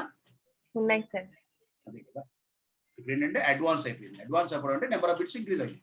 Okay sir. అంతే సార్. మీరు మొన్న ఇచ్చిన ప్రాబ్లం చెప్తా అన్నారు కదా సార్ ఈరోజు. ఏదమ్మా? అదే 40%, 60%. Okay okay okay. ఎలక్ట్రికల్ ఈసీఎమ్మా నువ్వు? Electrical sir. ఎలక్ట్రికల్ ఈఎస్సీయా గేటా?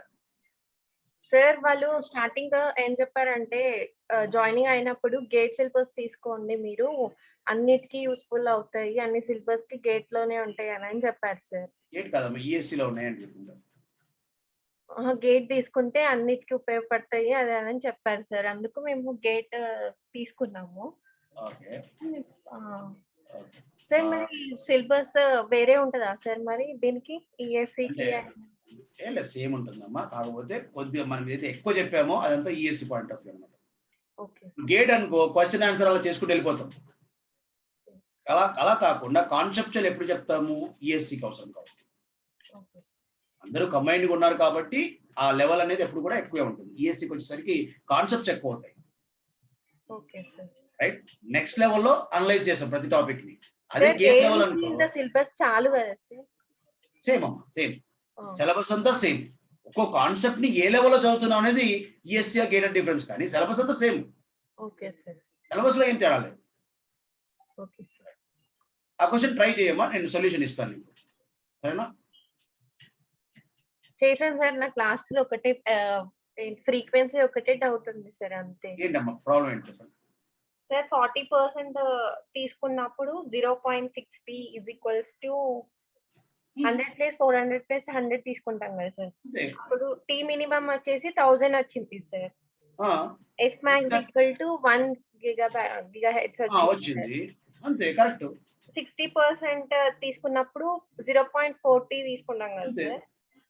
సేమ్ 100 + 1.5 వచ్చింది. 1500 వచ్చింది సార్ టీ మినిమం. అంటే ఓకే 1500 వచ్చిందా? ఇన్వర్స్ ఆఫ్ 1500 వచ్చేసి మాక్సిమం ఫ్రీక్వెన్సీ. మాక్సిమం ఫ్రీక్వెన్సీ ఎంత సార్? అంటే ఆ కండిషన్ లో ఆ ఫ్రీక్వెన్సీ కరెక్ట్, ఈ కండిషన్ లో ఇది కరెక్ట్, అంతే. అంటే ఫ్రీక్వెన్సీ వచ్చేసి 1500 చేస్తే మనకు ఏమొస్తుంది అంటే 10⁻⁻4 వస్తుంది సార్. 10⁻³ ఏదైతే వస్తుందో అదే ఇంకా కరెక్టే, తప్పేం లేదు. అందులో మెగా హెర్ట్జ్ లో వస్తుంది, క్యాలిక్యులేట్ చేయి వాల్యూస్. 6.66 వస్తుంది సార్, అంతే. Okay sir. అప్పుడు మనము 1500 క్యాలిక్యులేట్ చేస్తాము 1000 666.66 మెగా హెర్ట్జ్ వస్తుంది, గిగా హెర్ట్జ్ కాకుండా. yes sir. అంతే అంతే కరెక్ట్ సార్. అప్పుడు మనం 1000 తీసుకున్నామా 1500 తీసుకుంటామా సార్? అంటే ఓవరాల్ కండిషన్ తీసుకుంటే, అంటే ఒకవేళ క్లాక్ ఫ్రీక్వెన్సీ వేరియేషన్ అలా ఉంటే కనుక కదా, ఏదైతే తక్కువ ఫ్రీక్వెన్సీ ఉందో అది తీసుకుంటాం, ఏదైతే ఎక్కువ క్లాక్ పీరియడ్ ఉందో అది తీసుకుంటాం. ఈ రెండు కండిషన్ ఎక్కువ క్లాక్ పీరియడ్ జరిగింది 1500 కదా, 1500 ఉంది సార్. అంతే. మరి అదే డిసైడ్ అవుతుంది, అదే డిసైడ్ చేస్తుంది maximum clock frequency of all the conditions. Okay sir. అంతే సార్. ఎప్పుడైనా టీ మినిమమ్ అంటే ఫ్రీక్వెన్సీ ఏది ఎక్కువ ఉంటే అదే తీసుకోవాలా సార్? ఒకసారి మళ్ళీ టీ మినిమం ఎక్కువ ఉండి ఫ్రీక్వెన్సీ ఏదైతే ఎక్కువ ఉందో అది డిసైడ్ చేస్తుంది మాక్సిమం క్లాక్ మినిమం ఫ్రీక్వెన్సీ, ఏది ఎక్కువైతే ఉంటుందో అదే తీసుకోవాలి, అది డిసైడ్ చేస్తుంది మాక్సిమం క్లాక్, అంతే. Okay sir. ఎలక్ట్రికల్ గేట్ వరకు అయితే మాత్రం అది కొద్దిగా ఎక్కువే అన్నమాట మీకు. ఓకే. యాక్చువల్గా ఏంటంటే ఆ టాపిక్ మొత్తం ఎక్కడంటే ఈఎస్సి లెవెల్లో లేదా ఈసీ వాళ్ళకు ఎక్కువగా అవసరం పడుతుంది. కామన్ టాపిక్స్ కాబట్టి చెప్పాల్సి వచ్చింది. ఓకే, అంత టెన్షన్ కూడా తీసుకోకండి. ఎలక్ట్రికల్ స్టూడెంట్స్ అయితే కనుక అంత టెన్షన్ కూడా తీసుకోకండి మీరు.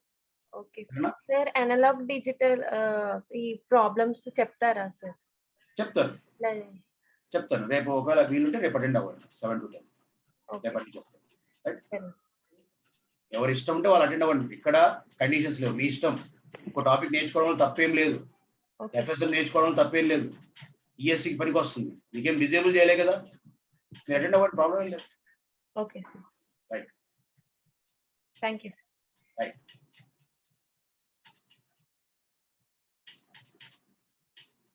Kumar,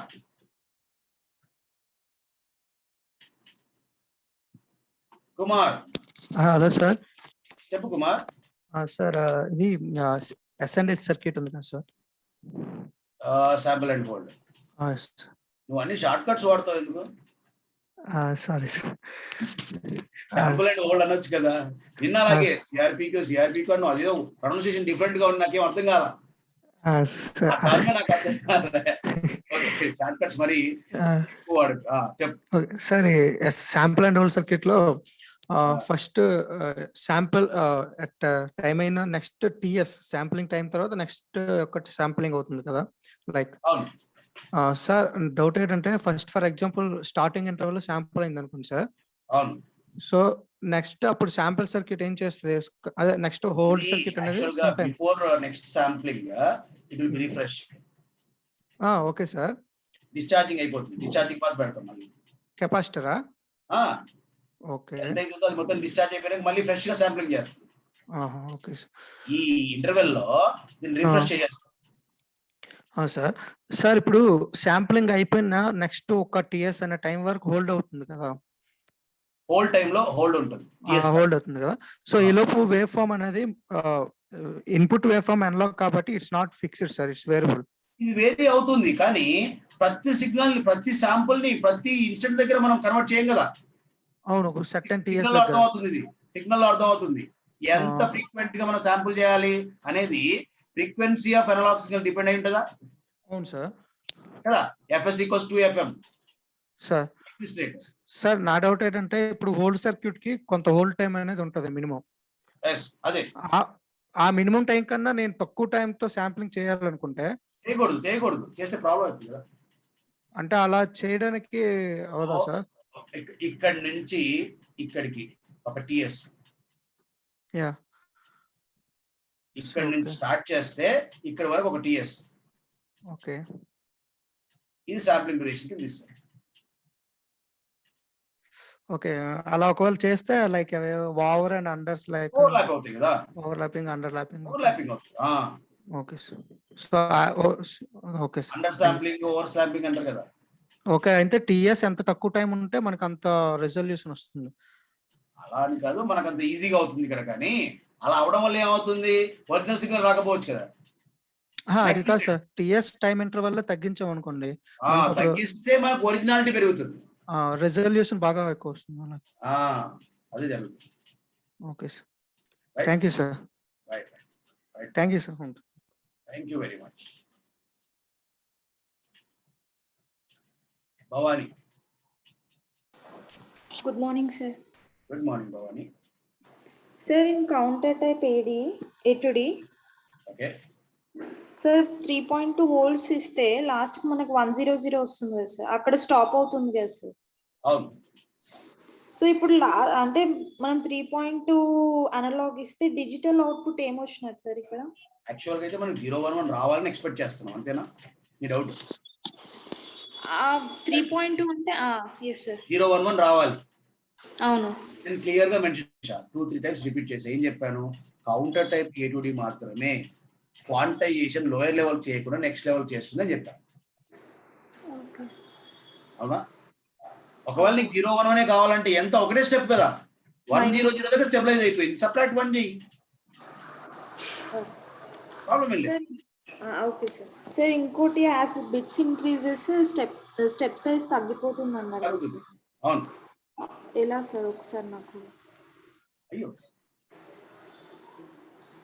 delta is how much? V max minus V min divided by 2 power n. n increase అయితే ఏమవుతామా? 2 power n ఇంక్రీజ్ అవుతుంది కదా. అవును ఓకే 2 power n ఇంక్రీజ్ అవుతే ఏమవుతుంది? డెల్టా తగ్గుతుందా పెరుగుతుందా? తగ్గుతుంది సార్. అంతేమ్మా. ఇప్పుడు అదే 0 to 8 volts 3 bits తీసుకున్నాం కాబట్టి స్టెప్స్ 1 volt వచ్చింది. అదే 4 bits తీసుకున్నాం ఏమవుతుంది? 8 volts divided by 16 అవుతుంది 2 power 4 కాబట్టి 0.5 volts వస్తుంది. స్టెప్స్ అయితే తగ్గింది కదా. అవును సార్. అంతేనా? అంతే సార్. అంతేనా? దీని మీద ప్రాబ్లమ్స్ మీరు చెప్తారా లేక మీరు చేయండి ఫస్ట్. మీరు చేయాలి కదా ఫస్ట్. మీరు చేయండి, నేను చెప్తాను. మళ్ళీ డౌట్స్ క్లియరింగ్ అని సపరేట్ గా పెడతాను. మళ్ళీ ఓకే సార్. డౌట్స్ క్లియరింగ్ మళ్ళీ క్లాస్ ఉంటుంది. ఎప్పుడు వీలున్నప్పుడు మళ్ళీ ఒక క్లాస్ డౌట్స్ క్లియరింగ్ అని అన్ని టాపిక్స్ కి డౌట్ క్లియరింగ్ పెడతారు. వన్స్ ఆర్ ట్వైస్ ఉంటుంది, ఒకసారి ఏముండదు, వన్స్ ఆర్ ట్వైస్ ఉంటుంది. You will get chance to interact with me again. Sir ఈ సిలబస్ మొత్తం కంప్లీట్ అయినాక మాకు ర్యాండమ్ గా ఎప్పుడైనా డౌట్ వస్తే మీకు కాంటాక్ట్ కావచ్చా సార్? చెప్పే కదా ఆల్రెడీ, ఎగ్జామ్ వరకు ఎలాంటి ప్రాబ్లం లేదు. You can WhatsApp me, you can call me. ఒకవేళ లిఫ్ట్ చేయకపోతే నేను so and so batch student ఇలా చేయొచ్చు, ప్రాబ్లం ఏం లేదు. ఎందుకంటే ఏవో కాల్స్ వస్తుంటాయి, అన్ని లిఫ్ట్ చేయం కాబట్టి. ఒకవేళ సేవ్డ్ నెంబర్స్ లేకపోతే లిఫ్ట్ చేయకపోతే ఏమీ ఫీల్ అవ్వకుండా ఒకసారి పింగ్ చేయండి మెసేజ్. సార్ నేను సో అండ్ స్టూడెంట్, నాకు కొన్ని డౌట్స్ ఉన్నాయి, ఫీజిబుల్ టైం చెప్పండి అని చెప్పండి. అలా we can have a interaction, not a problem. Okay sir. దానికి ఎలాంటి ప్రాబ్లం లేదు. ఓకేనా? Okay sir. డన్. ఇంకేమైనా డౌటా? ఏం లేదు సార్. యూ కెన్ వాట్సాప్ మీ. ఒకవేళ నేను కనుక రిప్లై ఇవ్వకపోతే మళ్ళీ పింగ్ చేయండి, మళ్ళీ రిమైండ్ చేయండి, ప్రాబ్లం ఏం లేదు. సార్ ఏమనుకుంటాడో అవసరం లేదు, నేర్చుకోవాలని ఇంట్రెస్ట్ ఉన్నప్పుడు. సరేనా? Okay sir. Okay, thank you sir. Thank you.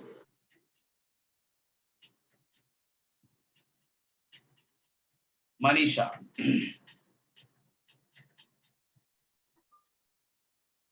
Manisha. Good morning, sir. Good morning, ma. Tell me. Sir, successive approximation, sir. Please speak louder. It is not audible. Yes. Can you speak louder? Circuit Manish. diagram, sir.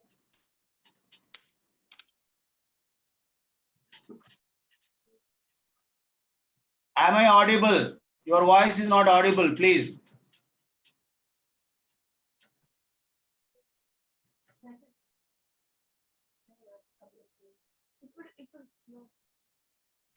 You can speak in any language which I can understand, please. Not a problem. Are you there? Sir, is it audible? Yes, tell me. Sir, circuit diagram, sir. Yes. Okay. Sir, next page, sir. Sorry, dual slope type, sir. Next page. Okay. Sir, in this we use a comparator, no, sir. Yes, here comparator. In this comparator, we ground this positive. Yes, positive one. Yes, sir. Then how it would work like a comparator, sir? See, listen. Right, understood. What is your doubt? Also, I can understand. Right. So it is 0. Yes, sir. That is 0 volts, right? This is 0 volts. Here it is, for example, minus 1 volt is there. Will it be resulting 1 or 0? 1, sir. 1. When it is negative, obviously here we are getting 1. Once it is becoming positive, that means 0 plus or greater than 0, it becomes 0. What is your doubt? Sir, I mean, like here we get here the input is negative input, na, sir. So when we are applying positive input, we are getting negative here. Yes, sir. Sir, then for negative input, the For negative input, it as a positive input, na, sir. Like comparator accepts it as a positive input, na, sir. comparator is working with respect to this voltage. Yes, sir. When it is resulting negative, as it is 0, see, simple thing is revert that comparator. Yes, sir. It is V2, it is V1. V2 is 0 volts, positive one. Here it is negative means V2 greater than V1 or V2 less than V1. V2 greater than V1. V2 greater than V1, output is what? Output is 1. Plus Vset. That's what you are getting, right? When it is negative, inverting terminal is getting negative potential. As it is 0 volts, results positive. That is 1. Yes, sir. Sir, when it will, when V1 is positive, then sir, once explain that one too. This one is positive, right? Yes, sir. Then what is the condition? 0 is, here it is positive. Then V2 is less Less than than 1. V1. Then what is that? Output voltage is Negative. 0. Minus 1. Minus Vsat. Yes, sir. Minus Vsat means it becomes 0, logic 0. Yes, you will understand more after completion of analog. Especially this topic, sure, you are going to understand more and more after completion of networks and analog, especially this topic. Sir, normally for a comparator, V2 equal to V1, then it will be 0 and V2 is greater. Ideally 0. Right. When V2 less than V1 also, output is logic 0 only. Sir, in previous one, you said like V2 is less than V1, then minus Vsat. Minus Vsat means what? Negative voltage. Digitally logic 0, right? Do we have negative logic in digital? No, sir. Right? Negative voltage also logic 0. Okay. Logic 0 is 0 volts as well as negative voltage or below that. Okay. All those are considered as logic 0. For V2 greater than V1, it is a plus Vsat, only logic 1. Comparator output. Manisha. Okay, sir. Thank you, sir. That's it. Understood? Yes, sir. Right. Thank you. Venkana. Good morning, sir. Very good morning, Venkana. Hello. Sir, Very in good step morning. size, Vmax size ఉంది కదా sir అందులో Vmax minus V minimum by 2 power n అని తీసుకున్నారు కదా సార్. అవును. So అక్కడ Vmax వచ్చేసి 8 volts ఇచ్చినప్పుడు V minimum ఎంత తీసుకోవాలి సార్? అంటే 1 స్టెప్ సైజ్ తగ్గించాలా లేకపోతే 0 volts తీసుకోవాలా డైరెక్ట్? Vmax Vmin అనేది అనలాగ్ పాజిబుల్ వోల్టేజ్ చెప్తాం మనం. ఓకే. 0 నుంచి 8 volts ఉంది చూడండి. ఓకే. అందుకని మ్యాక్స్ వచ్చేసి 8, మిన్ వచ్చేసి 0. ఓకే. అంటే నిన్న ఒక అబ్బాయి అడిగితే స్టెప్ ఒక స్టెప్ తక్కువ తీసుకోమని చెప్పారు కదా సార్. సో అందుకని మళ్ళీ అడుగుతాను. అది దేనికంటే ఇక్కడ VFS చూడు. ఓకే. ఓకే. VFS ఏంటి? Vmax minus step. Okay. 8 minus 1. VFS ఎంత వస్తుంది ఇక్కడ? 7 volts. Yes, sir. 7 volts is not Vmax, right? How to get VFS? Vmax minus a step. ఈ VFS. Venkana. Okay. Okay sir. Next flash type A2D converter ఉంది కదా sir. అందులో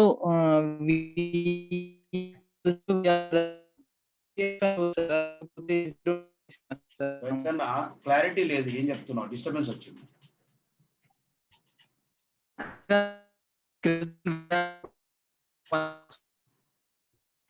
వెంకన్న అర్థం కాలేదు, మొత్తం ఏదో ఇలా అన్నట్టు సౌండ్ వచ్చింది అంతే. కంగారు టెన్షన్ లేదు, నేను వెయిట్ చేస్తాను నీ డౌట్ క్లియర్ అయ్యే వరకు. ఏంటో చెప్పు.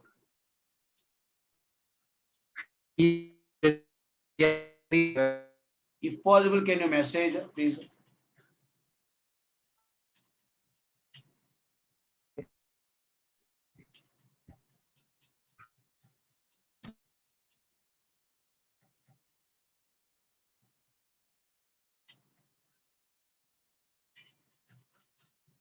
Venkana.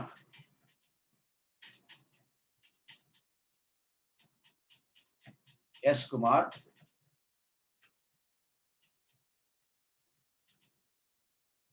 కుమార్ సార్. చెప్పిందన్నా? Hello sir. చెప్పురానా? సార్ వే ఆఫ్ ప్రాక్టీసింగ్ ఏ విధంగా ప్రొసీడ్ అయితే బాగుంటుంది? Electrical ECM. Electrical sir. Electrical ఎక్కువగా రిస్క్ తీసుకోకండి. డిజిటల్ మనం చెప్పిన కాన్సెప్ట్స్ అన్ని బాగా కవర్ చేస్తూ ప్రీవియస్ గేట్ ఈఎస్సీ క్వశ్చన్స్ అన్ని ప్రాక్టీస్ చేయండి. Okay, volume 1, volume 2. Volume 1, volume 2, bits and bytes ఏ దొరికితే చేసేయండి. ఎందుకంటే ఆల్రెడీ సొల్యూషన్ కూడా ఇచ్చారు కదా అందులో, రైట్? చేయండి. Okay sir. కాన్సెప్ట్స్ అన్ని క్లియర్ అవుతాయి. బ్రష్ అప్ చేసుకోండి. Okay sir. Right. Okay sir, thank you sir. Thank you.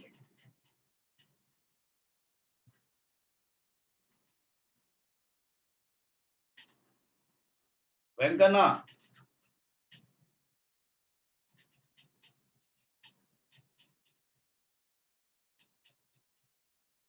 Venkanna,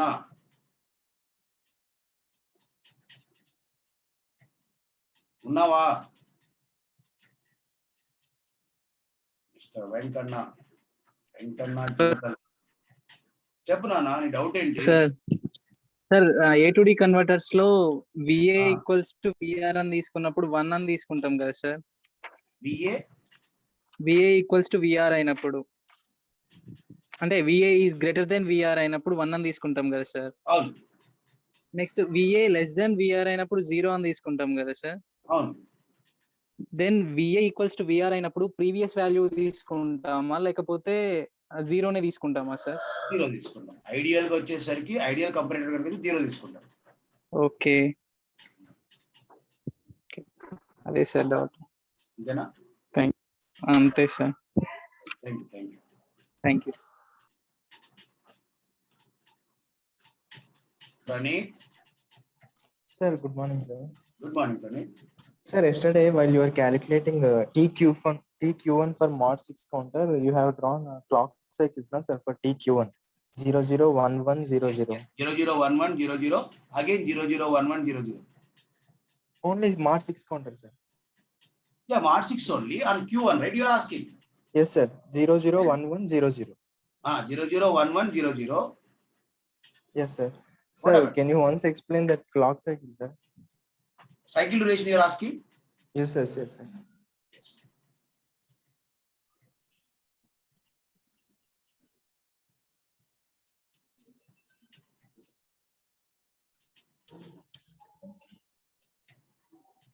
What is Q2? 00. Let me say 00, 2 clock cycles. Next 11, 2 clock cycles, right? Then again 00, 2 clock cycles. After this 00, what is next one? Repeating, right? 0, yes, sir. Again 2 zeros, right? Okay, sir. I got it. Right. Done? Yes, sir. Yes, sir. Thank you. See you tomorrow. Sir, I had messaged you some of the doubts, sir. Pranit, Sir, when? long back, sir. Okay. Actually, Just I- remind me. Just Yes, remind me. sir. Just remind Okay. me. I'll help you. So, what is the feasible time to call you, sir? What is it? Feasible time to call you. You only, right? Yes, Asking sir, for yes, that, sir. or- Okay. Yes, sir. Yeah, you gave me your number, right? Yes, sir. Yes, sir. I'll call you. Okay, okay. I'll call you. Right. Thank you. Today you have class? No, sir. Today I don't have. Yes. Okay, I can call you at 5. Afternoon? Don't you have class? Afternoon? I don't think so, sir. You have, I think. Just check it. Okay, I have not checked it, sir. Okay, you will I'll just check check it. it. You have class. Okay, okay, sir. Okay, okay, sir. I'll call you. Okay, sir. Thank you, sir. Yugasri. ఏమైందమ్మా? Sir previous year నుంచి అసలు మొత్తం gate questions almost మేడీసీ నుంచి వస్తాయని కొంతమంది చెప్పారు sir, నిజమేనా sir? అలా అయితే మెడీస్ మాత్రమే ఉండేది కదమ్మా. మెడీస్ పోయిన ప్రతి ఒక్కరికి ర్యాంకులు రావాలి కదమ్మా. అంటే ఆ మోడల్స్ నుంచి క్వశ్చన్స్ ఎక్కువ వస్తాయి అని ఏమీ ఉండదమ్మా. టెస్ట్ సిరీస్ ఒకసారి ఫీడ్బ్యాక్ కనుక్కోండి. టెస్ట్ సిరీస్ ఎవరిది బాగుంటుందో కనుక్కోండి ఒకసారి. కరెక్ట్ గా చూసుకోండి ఒకసారి. అంటే నేను చెప్పక్కర్లేదు, మీకు కూడా స్టూడెంట్స్ కమ్యూనిటీస్ ఉంటాయి కదా, కనుక్కోండి ఒకసారి ఎవరు బాగా చెప్తారని. రైట్? కాన్సెప్ట్స్ కావాలంటే ఎక్కడ నేర్చుకోవాలి, టఫ్ క్వశ్చన్స్ ఉండాలంటే ఏ టెస్ట్ సిరీస్ రాయాలి, రైట్? ఇవన్నీ ఒకసారి స్టూడెంట్స్ కమ్యూనిటీ తెలుసుకోండి, మీకు తెలిసిపోతుంది, చెప్పక్కర్లేదు నేను. ఎందుకంటే వాళ్ళు చెప్పుకునేదే కదా. స్టూడెంట్స్ చెప్పారా? ఆహా లేదు సార్, వేరే వాళ్ళు ఎవరు చెప్పారు. వాళ్ళు చెప్పుకుంటారు, నేను కూడా చెప్తాను. నన్ను ఫాలో అవ్వు, నీకు మొత్తం వచ్చేస్తుందని చెప్తాను. నమ్ముతావా? అలా కాదు. అంటే మీకు తెలిసి ఉంటది కదా సార్, అందుకే అడిగా. నువ్వు అబ్జర్వ్ చేస్తే కానీ అలా కన్ఫర్మేషన్ తీసుకోండి ఎప్పుడు కూడా, ఓకే సార్. రైట్? ఎప్పుడు కూడా ఒకవేళ వాళ్ళే కనుక అలా చేయగలిగితే, రైట్, ఇంకెవరు ఉండరు కదా, ఎవరు ఉండరు కదా. వాళ్ళు చెప్పినవి వస్తాయి అనుకుంటే కనుక వాళ్ళే ఉంటారు, ఇంకెవరు ఉండరు. Okay sir. రైట్? అదంతా ఏమంటారంటే గ్యాంబ్లింగ్ అన్నమాట. జాగ్రత్తగా ఉండండి. Okay sir. రైట్?